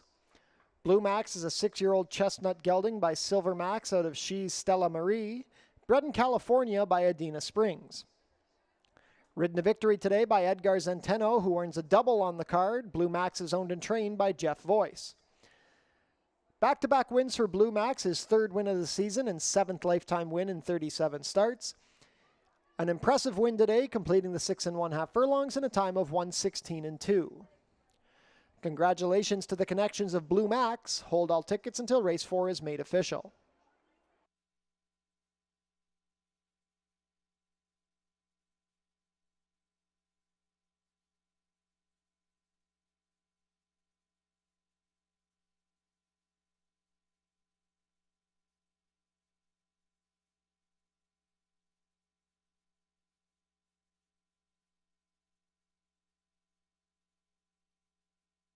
Race 4 is now official.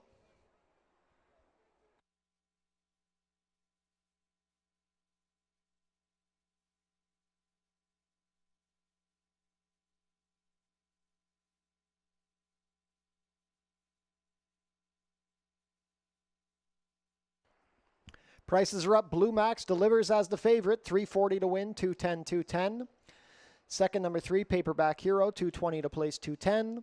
Third, number 1, Palace Prince, $210 to show. $2 Exacta 4-3, $530. The $1 Try, 431, $320. $1 Super, 4316, $785. $2 Double, 3-4, $920. And the $1 Pick 3, $27.15.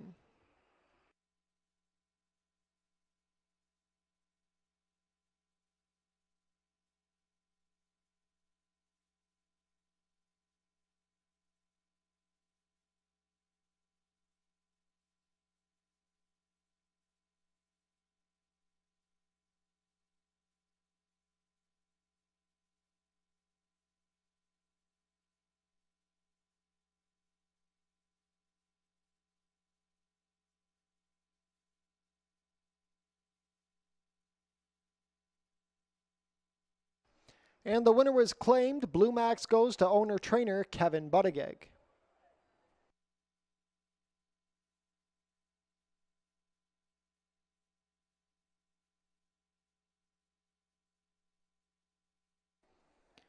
Race 5 is coming up in 17 minutes. There are no changes.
Race number 5 kicks off the late pick 4, and it's our first of 2 turf events on the card. It's for fillies and mares, allowance level, non-winners of 2 life, distance here of about 7 furlongs. And on the rail, we have a new face here to Fort Erie, the number 1, Princess Mayfair, who is getting some class relief. She's been in some tough spots in her last 2. Her most recent race is won by Golden Canary. It's turned out to be an okay filly up there, and just with the fact that she's dropping in class, she's shown a little bit of early foot, she draws the rail. I think there's a lot to like about her. She's 5-2 on the morning line. I don't think she's necessarily a single here if you're looking at the late pick 4, but to me, a must-use. She's trained by Steve Churkop, who's only sent one other runner here down for the meet so far. Other horses, though, to maybe consider, the number 7, Awesome Spirit Gal.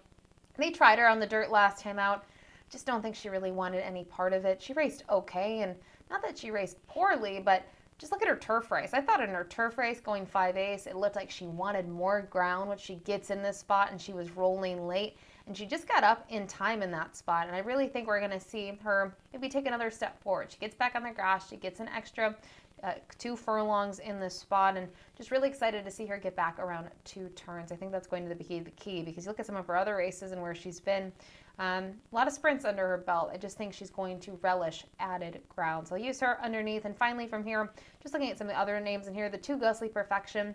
This was one that was claimed by Lauren Spada several starts ago for 7,500, was able to graduate in her following start on the dirt, and they've kept her on the dirt. They've tried different things though, stretched her out around 2 turns, shortened her up.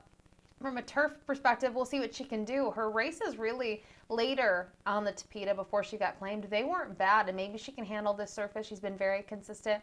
The barn's done well with their horses this meet in terms of the thoroughbreds. They're 5 for 5 in the money, so I think she's at least worth a look underneath.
Field is making their way on track for today's fifth race. Race 5 is an allowance race for fillies and mares 3-year-olds and up, which have never won 2 races.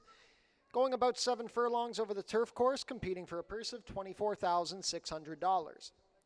Race 5 offers win place show, exactor, 20-cent try, double, 20-cent super, 20-cent pick 3, and 20-cent late pick 4 wagering.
Race 5 post parade number 1 is Princess Mayfair. Jose Campos rides for trainer Steve Chirkop and owner JDLP Holdings Incorporated. Number 2 is Ghostly Perfection. Edgar Zenteno riding for trainer Lauren Spada and owners Craig Spada and Rick Crispy. Number 3, Among the Roses. Juan Crawford has the call for trainer Joe Humber and owners Glenn Sakura, Mario Serrani, and Shohei Chen. Number 4 is Gambler's Pose. Leo Salas riding for trainer Ken Albu and owner Six Brothers Stable. We'll come back to the 5. Number 6 is Dixie Morning. Cheyenne Kerr riding for owner trainer Angel Carter. Number 7 is Awesome Spirit Gal. Melanie Pinto has the call for trainer Mickey Neubauer and owner Charles Fipke.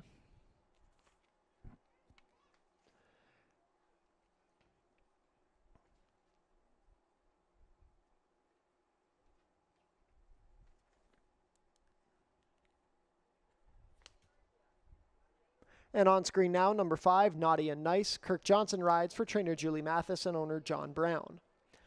1 minute to post for race 5. We're on the turf to kick off the late pick 4.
Field is making their way onto the turf course. Not much time left to get your race 5 wagers in. 4 to 5 favoritism on the number 1 Princess Mayfair, coming down from Woodbine, where she's been running against Allowance Company. 2 to 1 second choice is the number 7 Awesome Spirit Gal. This race kicks off the late pick 4. It's our first turf race on this Tuesday card at Fort Erie.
Race 5 field behind the starting gate. It is now post time.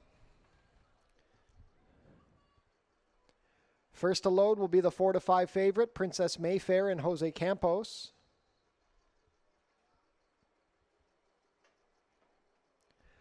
Ghostly Perfection and Edgar Zenteno. Among the Roses with Juan Crawford.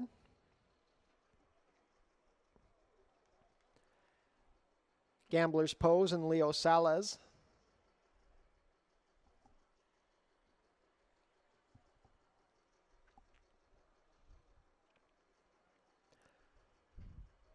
Naughty and Nice with Kirk Johnson to gate 5. Dixie Morning in her first start off the claim with Cheyenne Kerr. Last in will be Awesome Spirit Gal and Melanie Pinto. All set.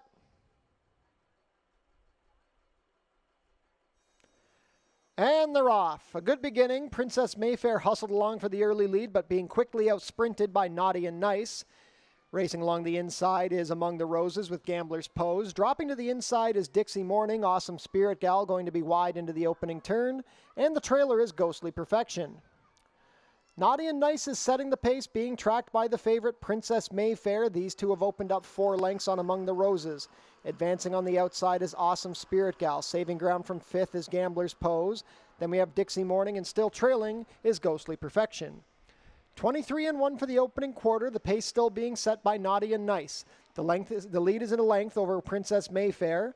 Still 5 more to Among the Roses and Awesome Spirit Gal racing as a pair. Dixie Morning puts the head in front of Gambler's Pose, and still yet to rally is Ghostly Perfection.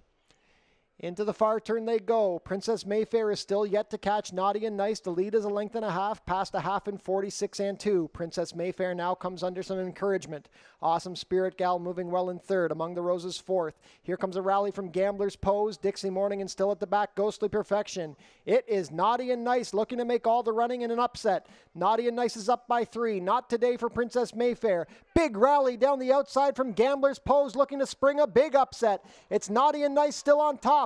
Gambler's Pose is coming. Ghostly Perfection from the back. Naughty and Nice. Here's Gambler's Pose. Gambler's Pose and Leo Salas get up to win. Gambler's Pose win by 1.5. Naughty and Nice held second from Ghostly Perfection, then Princess Mayfair. About 7 furlongs in 126-2.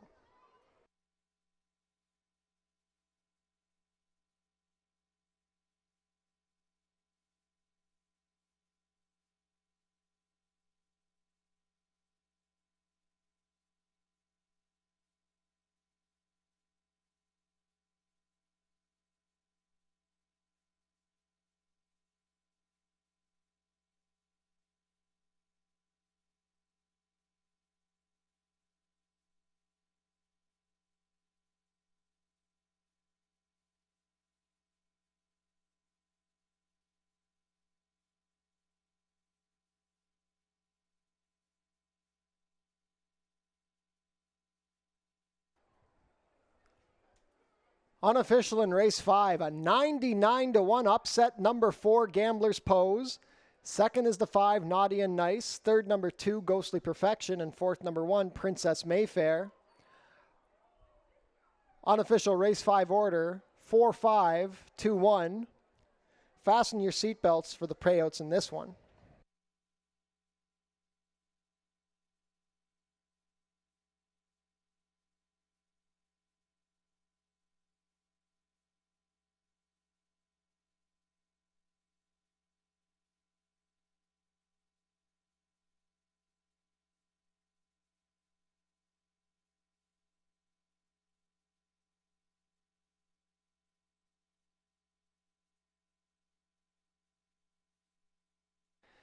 And ladies and gentlemen, hold all tickets. We have a rider's claim of foul. The rider of number 7, Awesome Spirit Gal, alleging interference against the unofficial winner, Gambler's Pose, at the top of the stretch.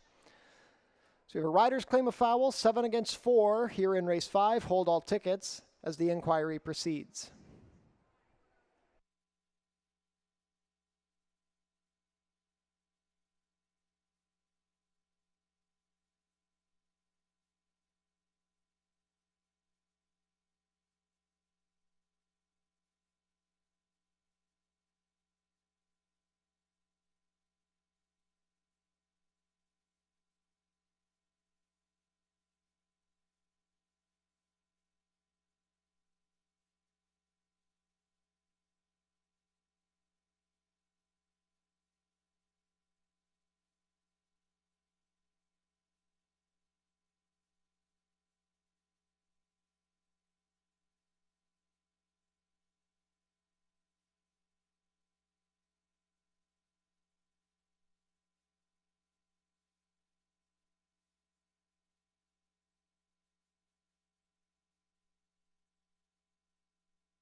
And now in the winner's circle, the unofficial winner of today's 5th race, number 4, Gambler's Pose. Gambler's Pose is a 4-year-old bay filly by Gamble's Exchange out of Tree Pose. Ridden to victory today by Leo Salas.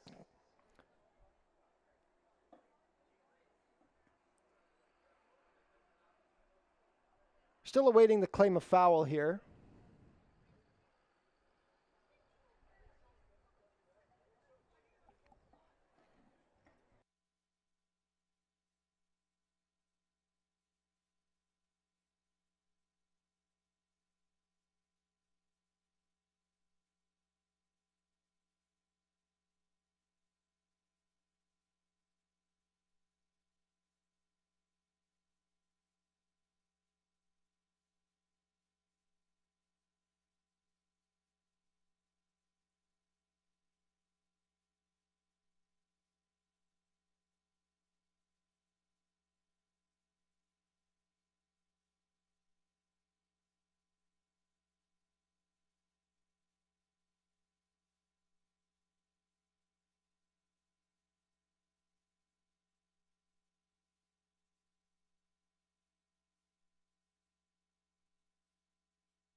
Claim of foul has been disallowed. There will be no change into the order of race 5.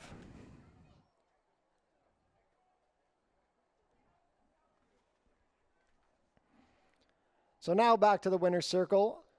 Winner of today's fifth race, number 4, Gambler's Pose. Gambler's Pose is a 4-year-old bay filly by Gamble's Exchange out of Trepose, bred here in Ontario by Gus Diakalukas. A double on the card for rider Leo Salas. Gambler's Pose is trained by Ken Albu for Six Brothers Stable. Second win of the season for Gambler's Pose and second lifetime win.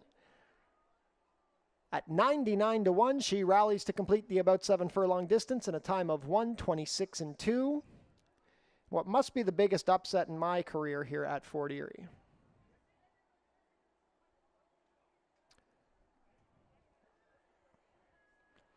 Prices are up. Here we go. Gambler's Pose, $207.20 to win, $60.70 to place, and $20.60 to show. Second is the number 5, Naughty and Nice, $9.10 to place, $5.50. Third, number 2, Ghostly Perfection, $6.40 to show. The $2 exacta 4-5 returned $913.50. $1 try 452, $1,469.75. A 20-cent super, there were no $1 tickets sold. The 20-cent super 4521, $3,884.84. $2 double, a pair of fours, $157.70. $1 pick 3, $866.45. $1 early pick 4, $2,776.40. And the $1 early pick 5, $5,823.25.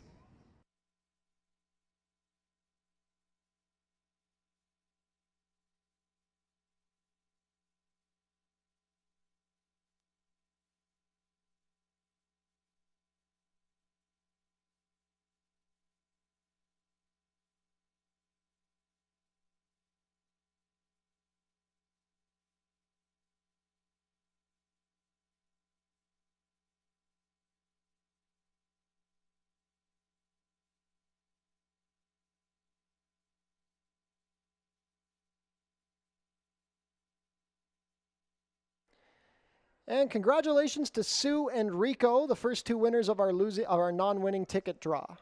Sue and Rico, winners of the non-winning ticket draw.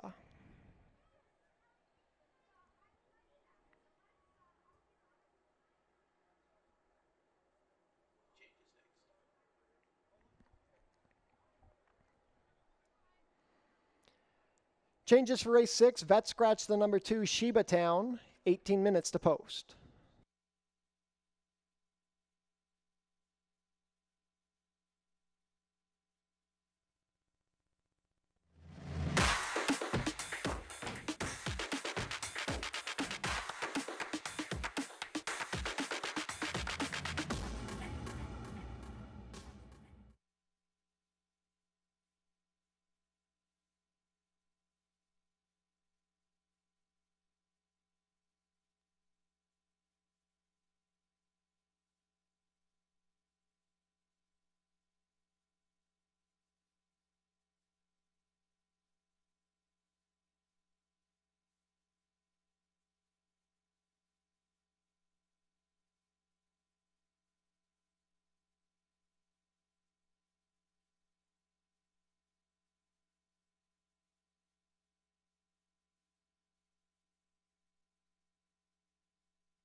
Race 6 is a $4,000 claiming event for fillies and mares on the main track at a distance of 6 furlongs.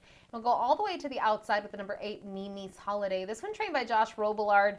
She disappointed last time out, but it was a mile and a 16th on the turf. And I think more importantly, a really tough spot when you look at some of the horses that she faced. They would go on to race in one of the cup races on the undercard on Prince of Wales Day. Now, 2 starts back, she was 4th in a starter optional claiming event on the dirt, and her number not that flashy, but again, I just think she's in for 4,000. This is a big drop in class from basically anything that she's faced all year, except for her first start of the year. And we can't forget the winner, Nice Baby, was in for 4,000, then took a jump up in class next time out and won again. So I just think for her, she finds her right level and right group to face on the main track. So Mimi's Holiday on top. From here, I'll be honest, wide open event. We'll look at the number 4, Orbiting the Sky. It's my second selection in this spot. Trained by Julie Mathis, just seems to have gotten better with each of the starts so far this year. Numbers have taken a step forward. Where she's finished has taken a step forward. Again, very competitive in those last 2 at the $4,000 level. So just logical based on her form. She should get a trip where she's mid-pack early on, is going to try to run them down late. And if you like her last time out, I think you have to like Heading West as well, the number 6. And that's who I used in the 3rd spot. Draw a line through the last race. It was on the turf and it was sprinting. I think when you go to the race 2 back, she makes a lot of sense. She might try to sneak away from this field and try to just take them gate to wire. The barn has done very well this meet. Eric Graganoff has done a great training job, and I think that's something to kind of take note here. And even though her turf effort was dull last time out, joined the battle just the other night on Sunday, romped in a very easy win at Mountaineer. So again, another story to be made here. Maybe she finds her field. So we'll see what happens here in race number 6. Thought it was a pretty interesting group. Mimi's Holiday for me, the standout on top, but underneath, several directions to go.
Field is making their way on track for today's sixth race. Race 6 is a claiming race for fillies and mares 3-year-olds and up, which have not won a race in 2024, or which have never won 4 races. We're going for a claiming price of $4,000. Traveling a distance of 6 furlongs, competing for a purse of $13,500. Race 6 offers win, place, show, exactor, 20-cent try, double, 20-cent super, and 20-cent pick 3 wagering.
Race 6 post parade number 1 is Sobriana. Alexis Sanchez rides for trainer Danny Wills and owners Becklawat Stable and Zona Pereira. Scratch the 2, number 3 is Catchy Name. Juan Crawford in the saddle for trainer Joe Humber and owner Gerald Erfel. Number 4 is Orbiting the Sky. Mark Lee Buchanan riding for trainer Julie Mathis and owner Bruno Schickadans. Howard Keane owns and trains the number 5, Easy Access. The rider is Michael David. Number 6 is Heading West. Kirk Johnson riding for trainer Eric Raganoff and owner Bruno Schickadans. Number 7, Remember Old Times. Leo Salas has the call. Josh Robillard trains for Radcliffe Racing Stable. Also going for Radcliffe Racing Stable and Josh Robillard is the number 8, Mimi's Holiday. The rider is Edgar Zenteno. 2 minutes to post for race 6. Last chance to get a pick 3 in on today's card.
Field for race 6 is behind the starting gate. It is now post time.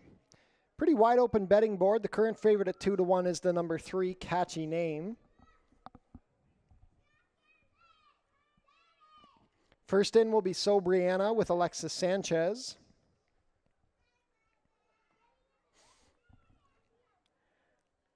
Catchy Name and Juan Crawford.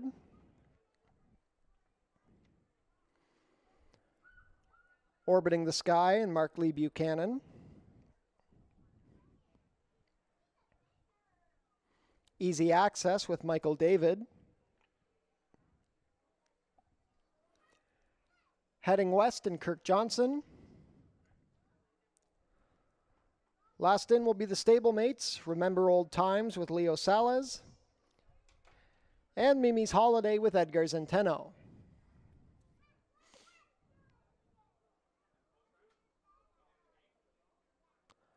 All set.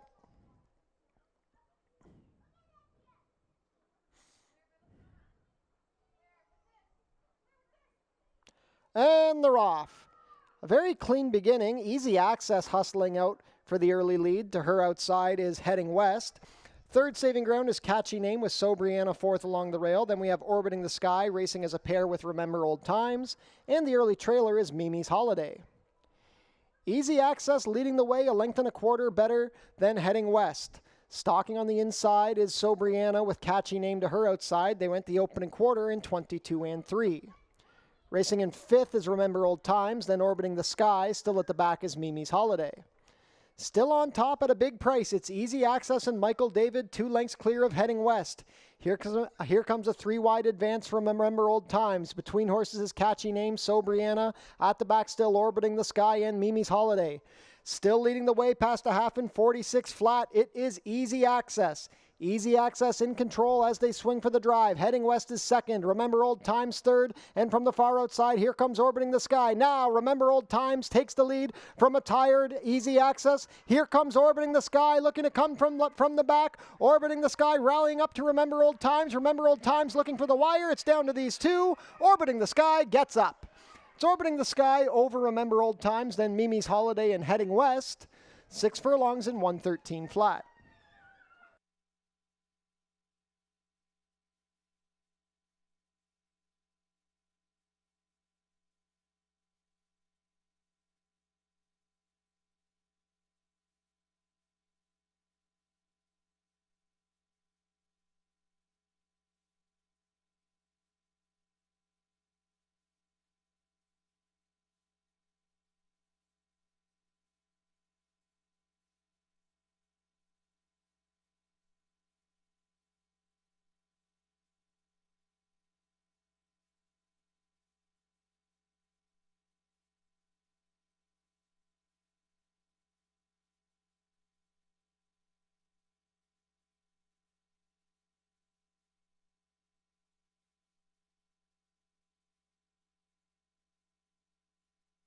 Unofficial in race 6, the winner is number 4, Orbiting the Sky. Second is the 7, Remember Old Times.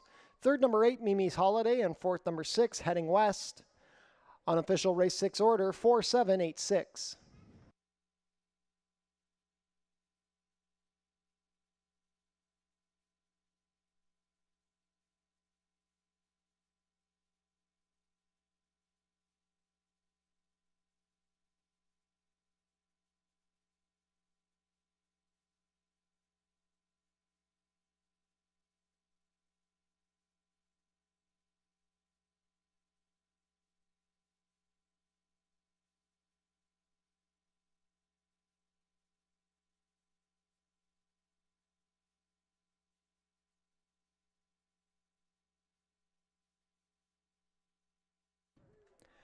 Now returning to the winner's circle, the unofficial winner of today's 6th race, number 4, Orbiting the Sky. Orbiting the Sky is a 7-year-old bay mare by Speed Ring out of Sky of Tiago, a homebred in Florida for Bruno Chickadans. Orbiting the Sky rallied to the victory under Mark Lee Buchanan. She's trained by Julie Mathis. First win of the year for Orbiting the Sky, her 7th lifetime win in 37 starts. She completes the 6 furlongs in a time of 113 flat. Congratulations to the connections of Orbiting the Sky. Hold all tickets until race 6 is made official.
Race 6 is now official.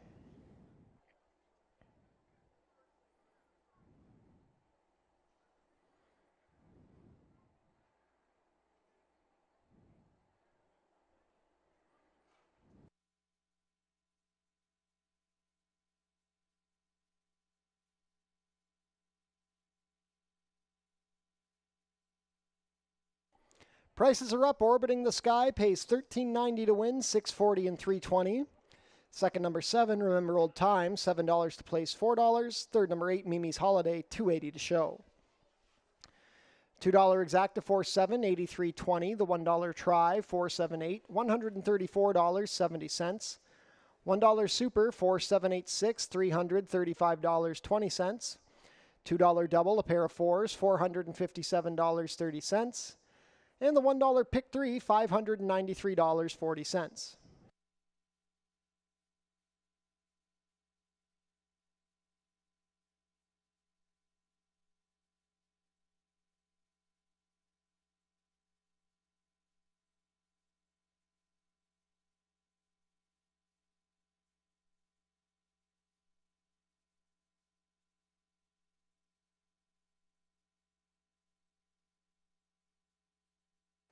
And another reminder that we're having a non-winning ticket draw today. Put your name and phone number on the back of your non-winning ticket and drop them in the basket at customer service for your chance to win one of 3 prize packages.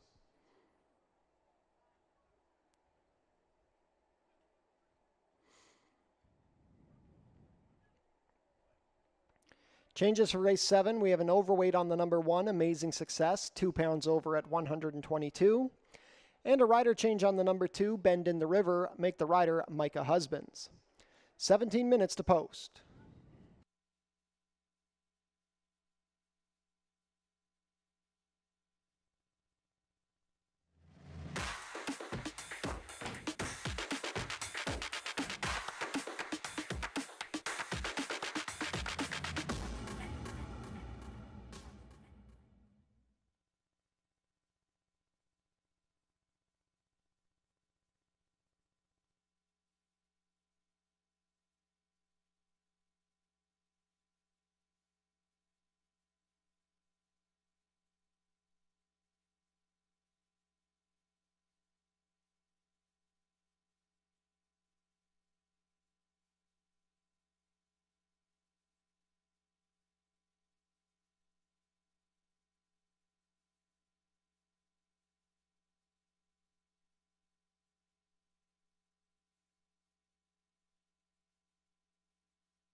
Late double time here with race number 7. It's a claiming event. $6,250 is the price tag.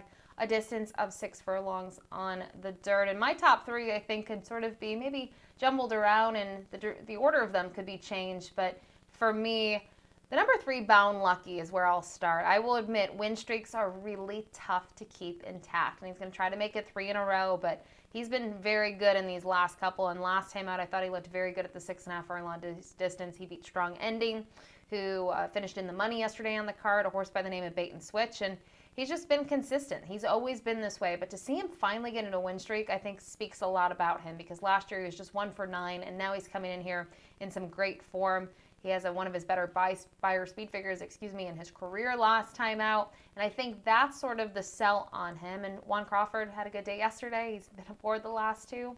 A lot of signs point to Bound Lucky, but others in here to maybe consider. I think the 10-year-old, the number 4, Brady O'Brady, is just a horse you can't count out. And last time out, he was no match for Paperback Hero, but you can see Paperback Hero is facing tougher than this group overall, and I think he's a very respectable racehorse on the grounds. And even the other names, Palace Prince 2 starts back. We talked about Strong Ending.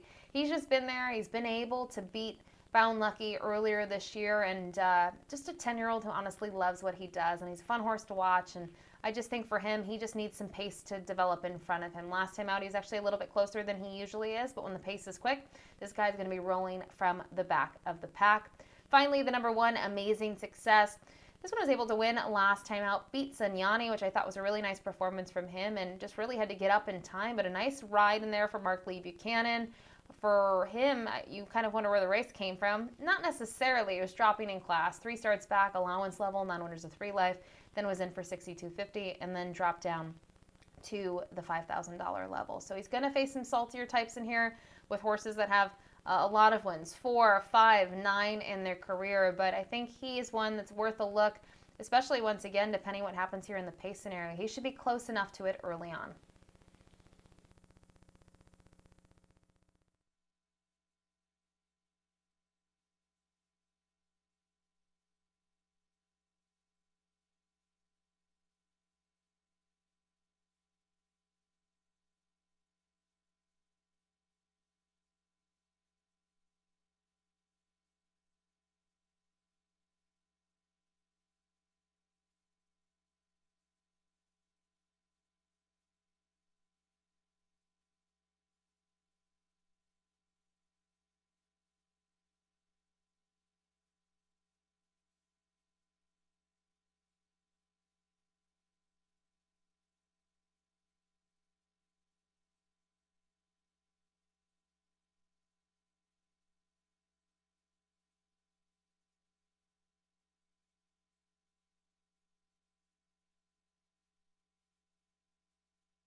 And congratulations to John Olson, winner of the non-winning ticket draw. Could John Olson please go to customer service to collect your prize?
Field is making their way on track for today's 7th race. Race 7 is a claiming race for 3-year-olds and up which have not won a race in 2024 or which have never won 4 races.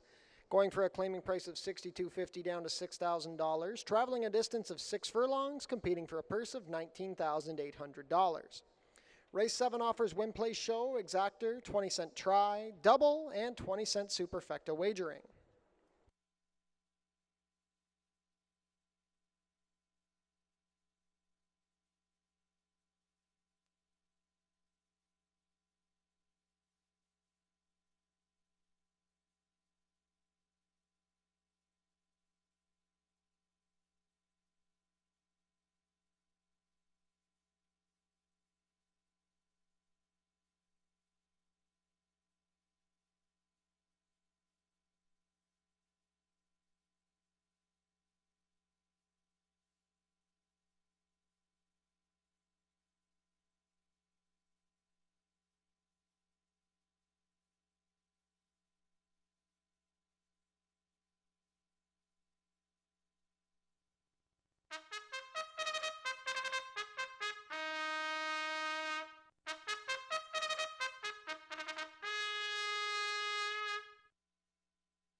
Race 7 Post Parade, number 1 is Amazing Success. Mark Lee Buchanan rides for trainer Eric Raganoff and owner Bruno Schickadans.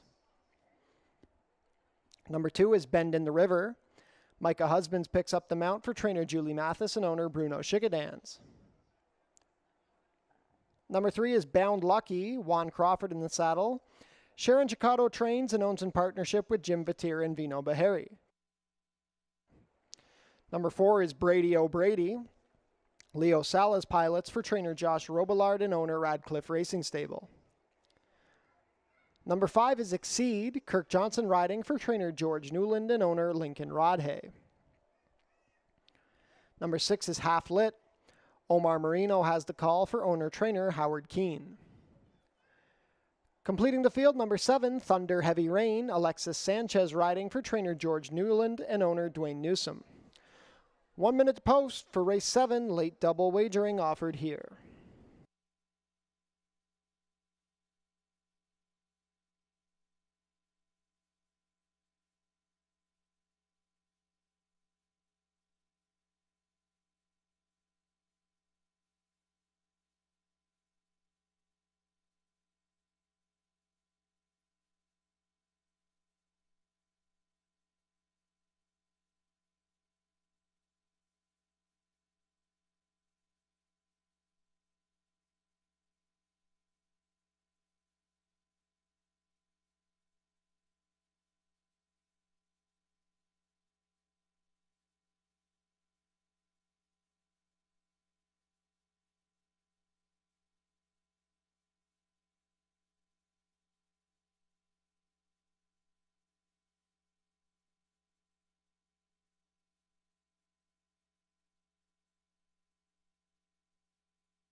Starting gate moving into position. Not much time left to get your race 7 wagers in. 6-5 favorite is the number 4, Brady O'Brady.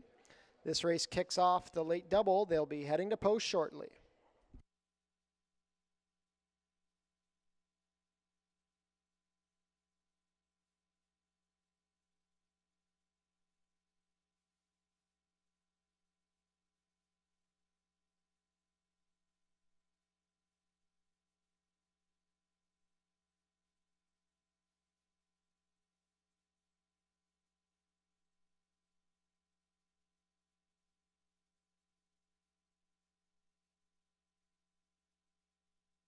Field for race 7 is behind the starting gate. It is now post time.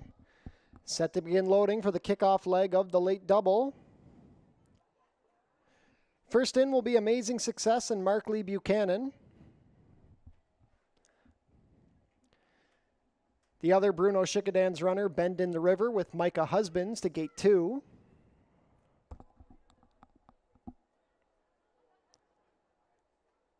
Bound Lucky looking to go 3 in a row with Juan Crawford.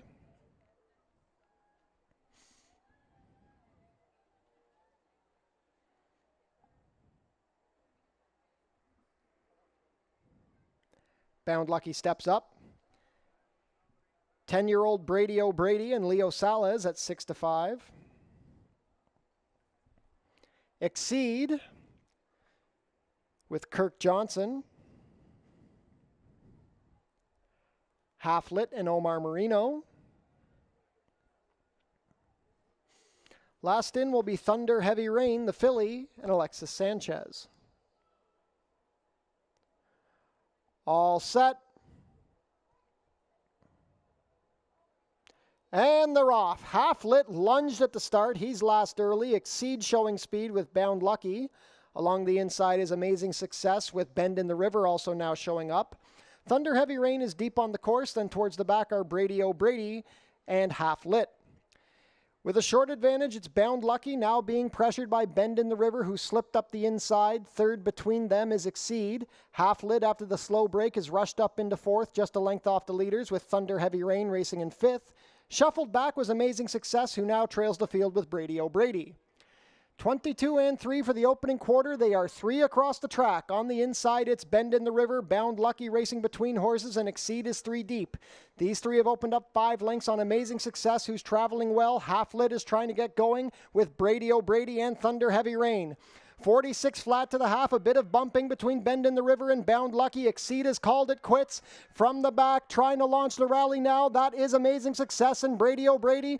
Bound Lucky and Bend in the River are still going at it. Here comes Amazing Success and Brady O'Brady down the far outside. Amazing Success and Markley Buchanan get up in time. It's Amazing Success. Brady O'Brady was up for second over Bend in the River, then Bound Lucky. 6 furlongs in 1:11 and 3.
Unofficial in race 7, the winner is number 1, Amazing Success. Second is the 4, Brady O'Brady. Third, number 2, Bend in the River. And fourth, number 3, Bound Lucky. Unofficial race 7 order, 1, 4, 2, 3.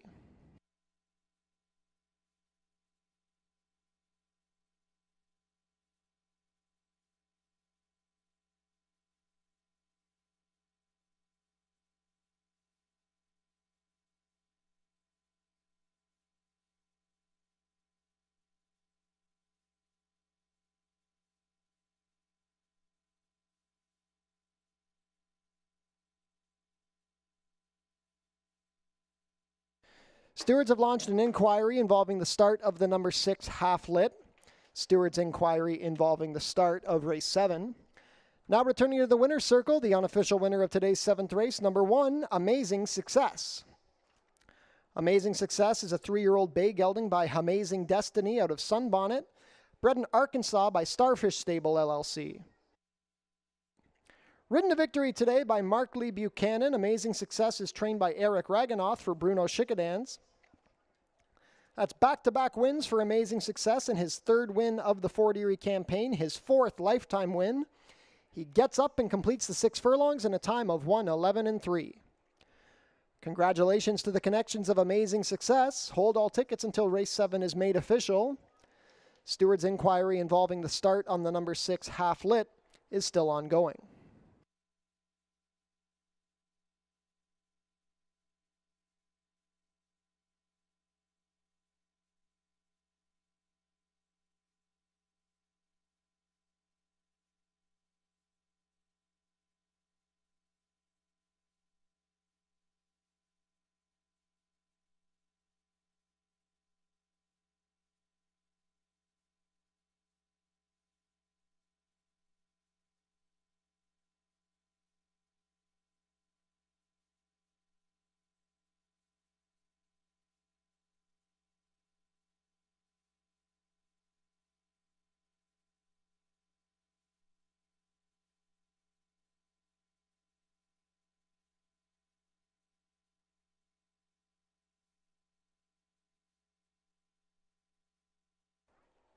Stewards have ruled that half-lit did receive a fair start. There will be no change in the running of race 7. Race 7 will be made official shortly.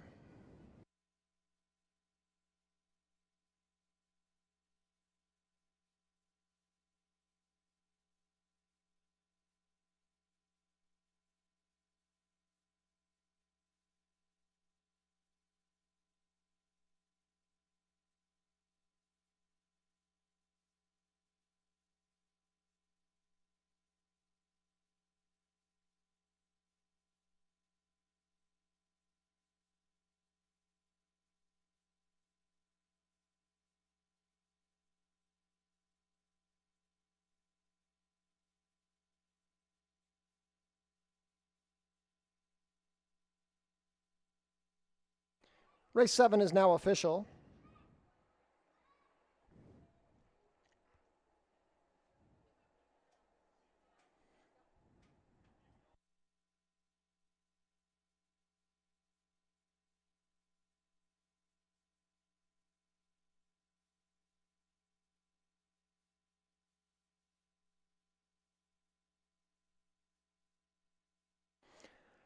Prices are up. Amazing Success returns $540 to win, $280 and $240.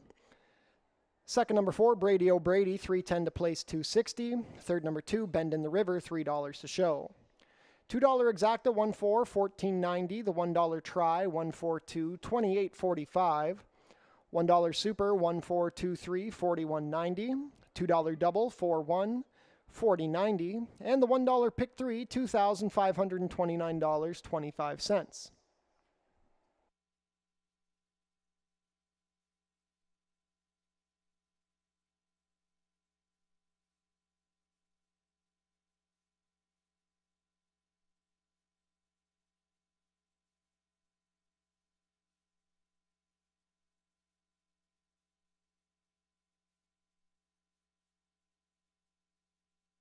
Changes for race 8. We have a steward scratch of the number 4, Hypnotizada. 17 minutes to post.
Could Wayne Todd please report to customer service?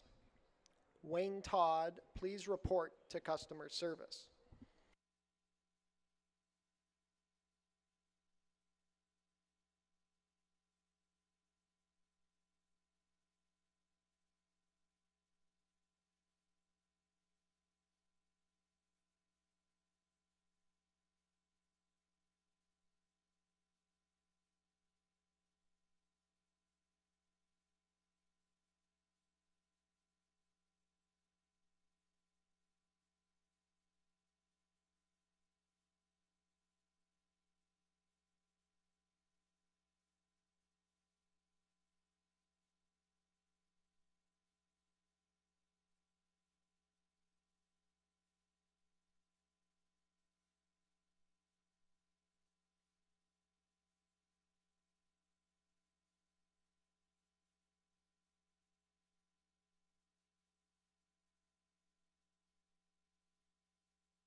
Race number 8 wraps up another week of racing here at Fort Erie. It's a 5-furlong turf sprint. 4 fillies and mares, claiming price of $8,000, and a lot of speed signed on in this race. Spirit Belle, typically a little headstrong, wants to do what she wants to do, which is typically goes to the lead. The outside runner, the number 9 in here, Chrome's Big Break, much of the same, wants to be forward. It'll be interesting to see how that pace scenario pans out. To me, the horse that might be in the perfect spot is the number 7, Tamana, who, what a horse. She's 6 for 7 in the money this year. Her lone out of the money finish was at Woodbine on the Tapeta, but turf, dirt here doesn't matter. Distance also doesn't matter.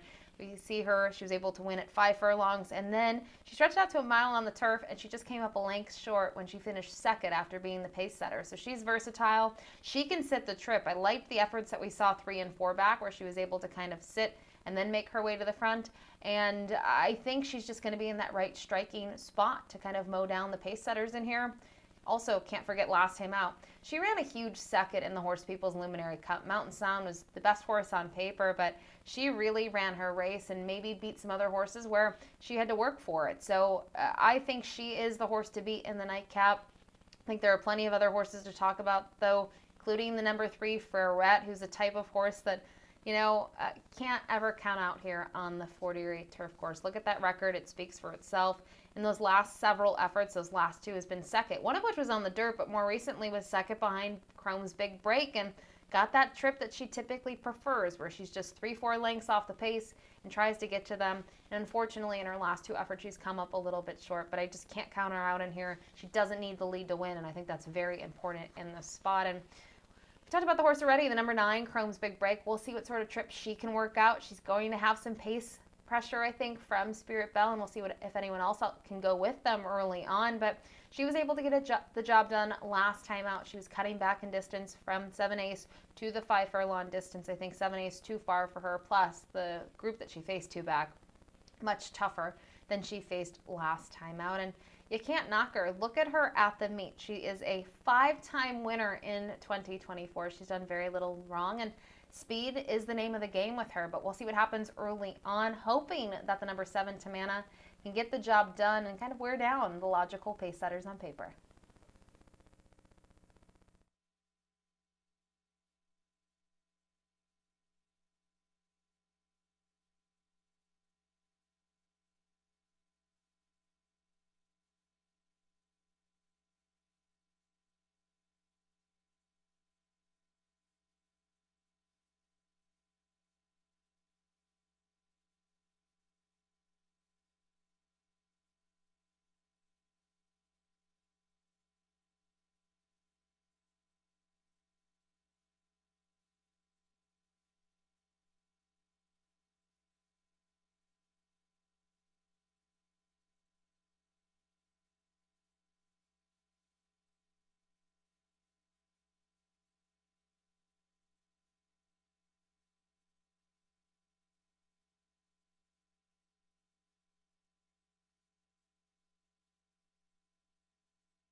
Field is making their way on track for today's 8th and final race. Race 8 is a claiming race for fillies and mares 3-year-olds and up.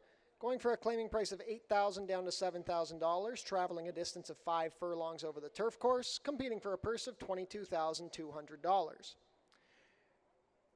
Race 8 offers win, place, show, exactor, 20-cent try, 20-cent super, and 20-cent jackpot high five wagering. The carryover is $9,000.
Race 8 Post Parade, number 1 is Spirit Bell. Edgar Zenteno rides for owner-trainer Sam Melly. Number 2 is JMR Gemma, Melanie Pinto in the saddle for trainer John Sims, who owns in partnership with Denise Carpenter.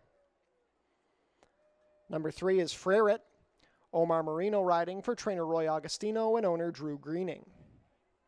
Scratch the 4, number 5 is Loaded Question, Juan Crawford riding for trainer Joe Humber and owner Joy Elkins. Lauren Spada owns and trains the number 6, Dixie Ribsy. The rider is Alexis Sanchez. Number 7 is Tamina. Kirk Johnson in the saddle for trainer Eric Raganoff and owner Bruno Schickadans. Also for Bruno Schickadans, the number 8, Musical Ride. Micah Husbands rides for trainer Julie Mathis. Completing the field, number 9 is Chrome's Big Break. Cheyenne Kerr in the saddle for owner-trainer Pierre Crete. 2 minutes to post for race 8. We are on the turf for the jackpot high five.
Starting gate taking position on the turf course. Not too much time left to get your race 8 wagers in. The current favorite at 9-5 is the number 7 Tamina. 5-2 on the number 9 Chrome's Big Break. Chrome's Big Break looking for his 6th win of the season here at Fort Erie. And 3-1 support on the number 3 Frerit. Last call to get your race 8 wagers in. They will be heading to post shortly.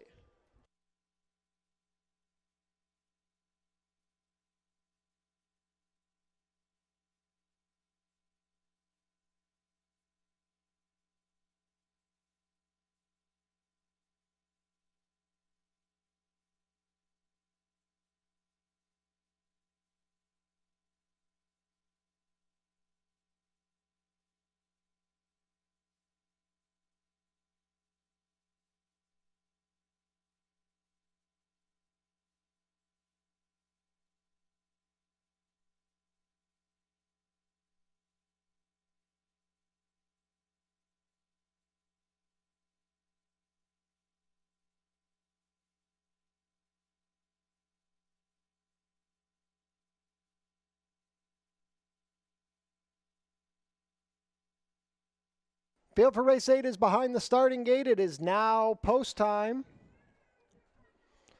First to come up will be Spirit Bell with Edgar Zenteno.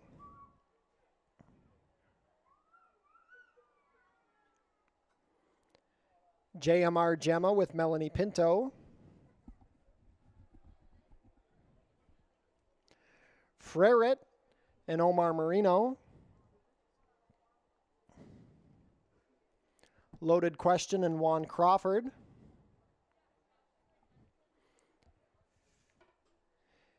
Dixie Ribsy and Alexis Sanchez.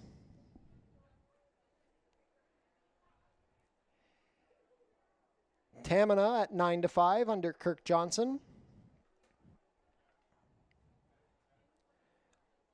Musical Ride and Micah Husbands.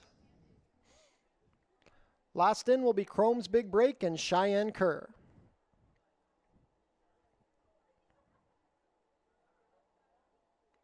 All set for the nightcap.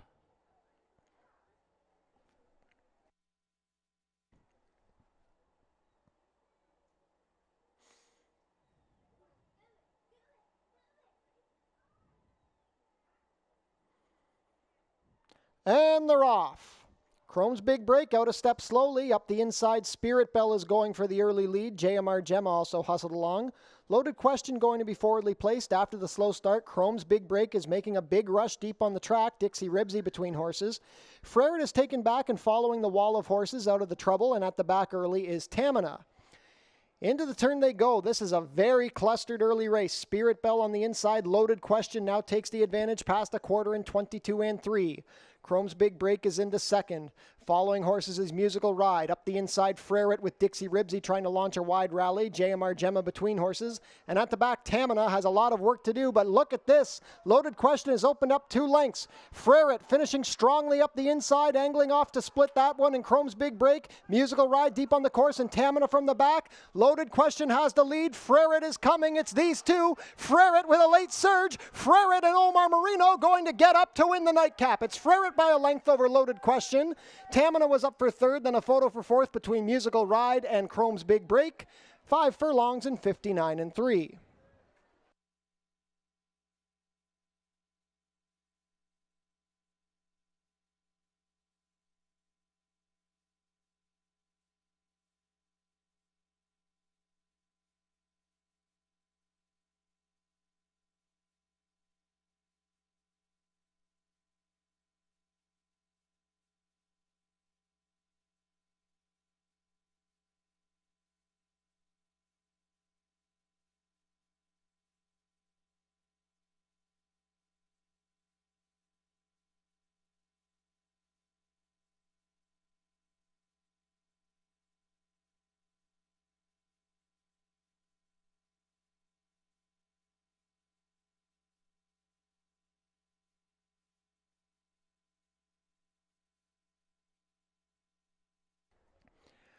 Unofficial in race 8, the winner is number 3, Frerit. Second is the 5, Loaded Question.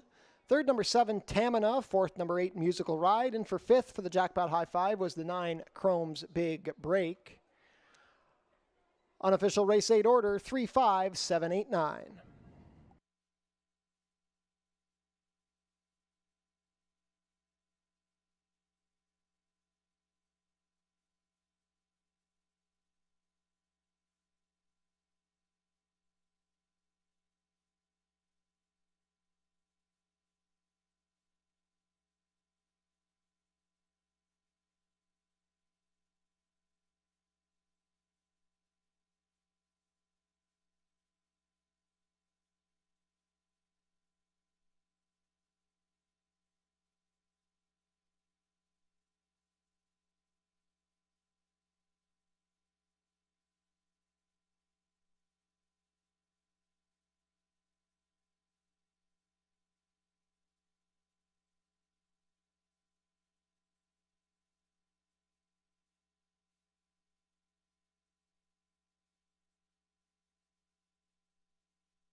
Now returning to the winner's circle, the unofficial winner of today's 8th race, number 3, Frerit. Frerit is a 7-year-old bay mare by Senor Swinger out of Adelaide's Mink, bred in Florida by Michael Laroto. Ridden to victory today by Omar Marino, Frerit is trained by Roy Augustino for Drew Greening. First win of the season for Frerit, her 6th lifetime win in 35 starts. She rallies to complete the 5 furlongs over in a time of 59-3. Congratulations to the connections of Frerit. Hold all tickets until race 8 is made official.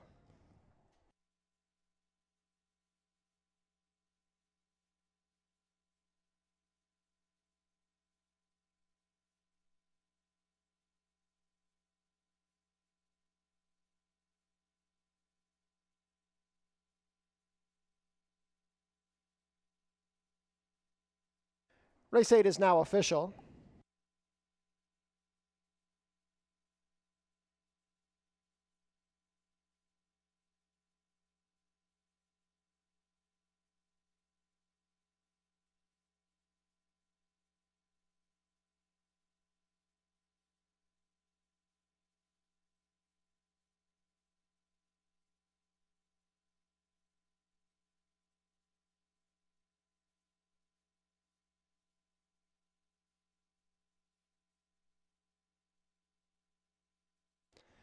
It's official. Prices are up. Frerit returns 510 to win, 310 and 220. Long shot loaded question second, 1340 to place, 660. Third, number 7, Tamina, 290 to show. $2 exacta 3.5, 48.60. The $1 try, 357, 94.90. $1 super, 3578, $375.40. $1 high five, 35789, $845.30. There were multiple winning tickets, so the carryover into Monday's card will be $2,164.87. $2 double, 1-3, 21.10. The $1 pick 3, 55.40. $1 late pick 4, $10,495.40. Late pick 5 only got hit for 20 cents. The 20-cent ticket returns $2,913.57.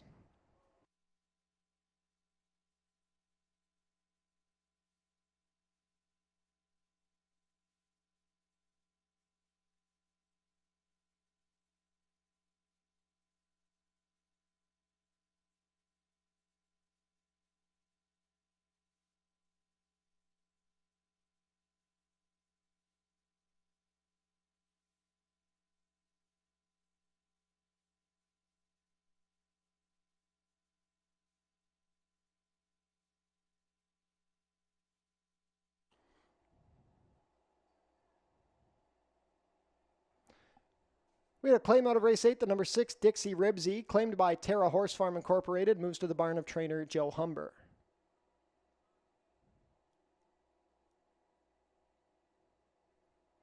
Jackpot High Five carryover is growing. Monday's carryover will be $2,164.81. Racing will be back next week at Fort Erie, Monday and Tuesday. First post will be 3 p.m. Visit our website, forterieracing.com, for information about everything going on here at the track. Tune into the pre-race show to get info about the track conditions, scratches and changes, handicapping selections, and info about upcoming races and events. Tune into Your TV Niagara for the Fort Erie Race Replay Show, Channel 700, Thursdays at 10:30 and Saturdays at 10.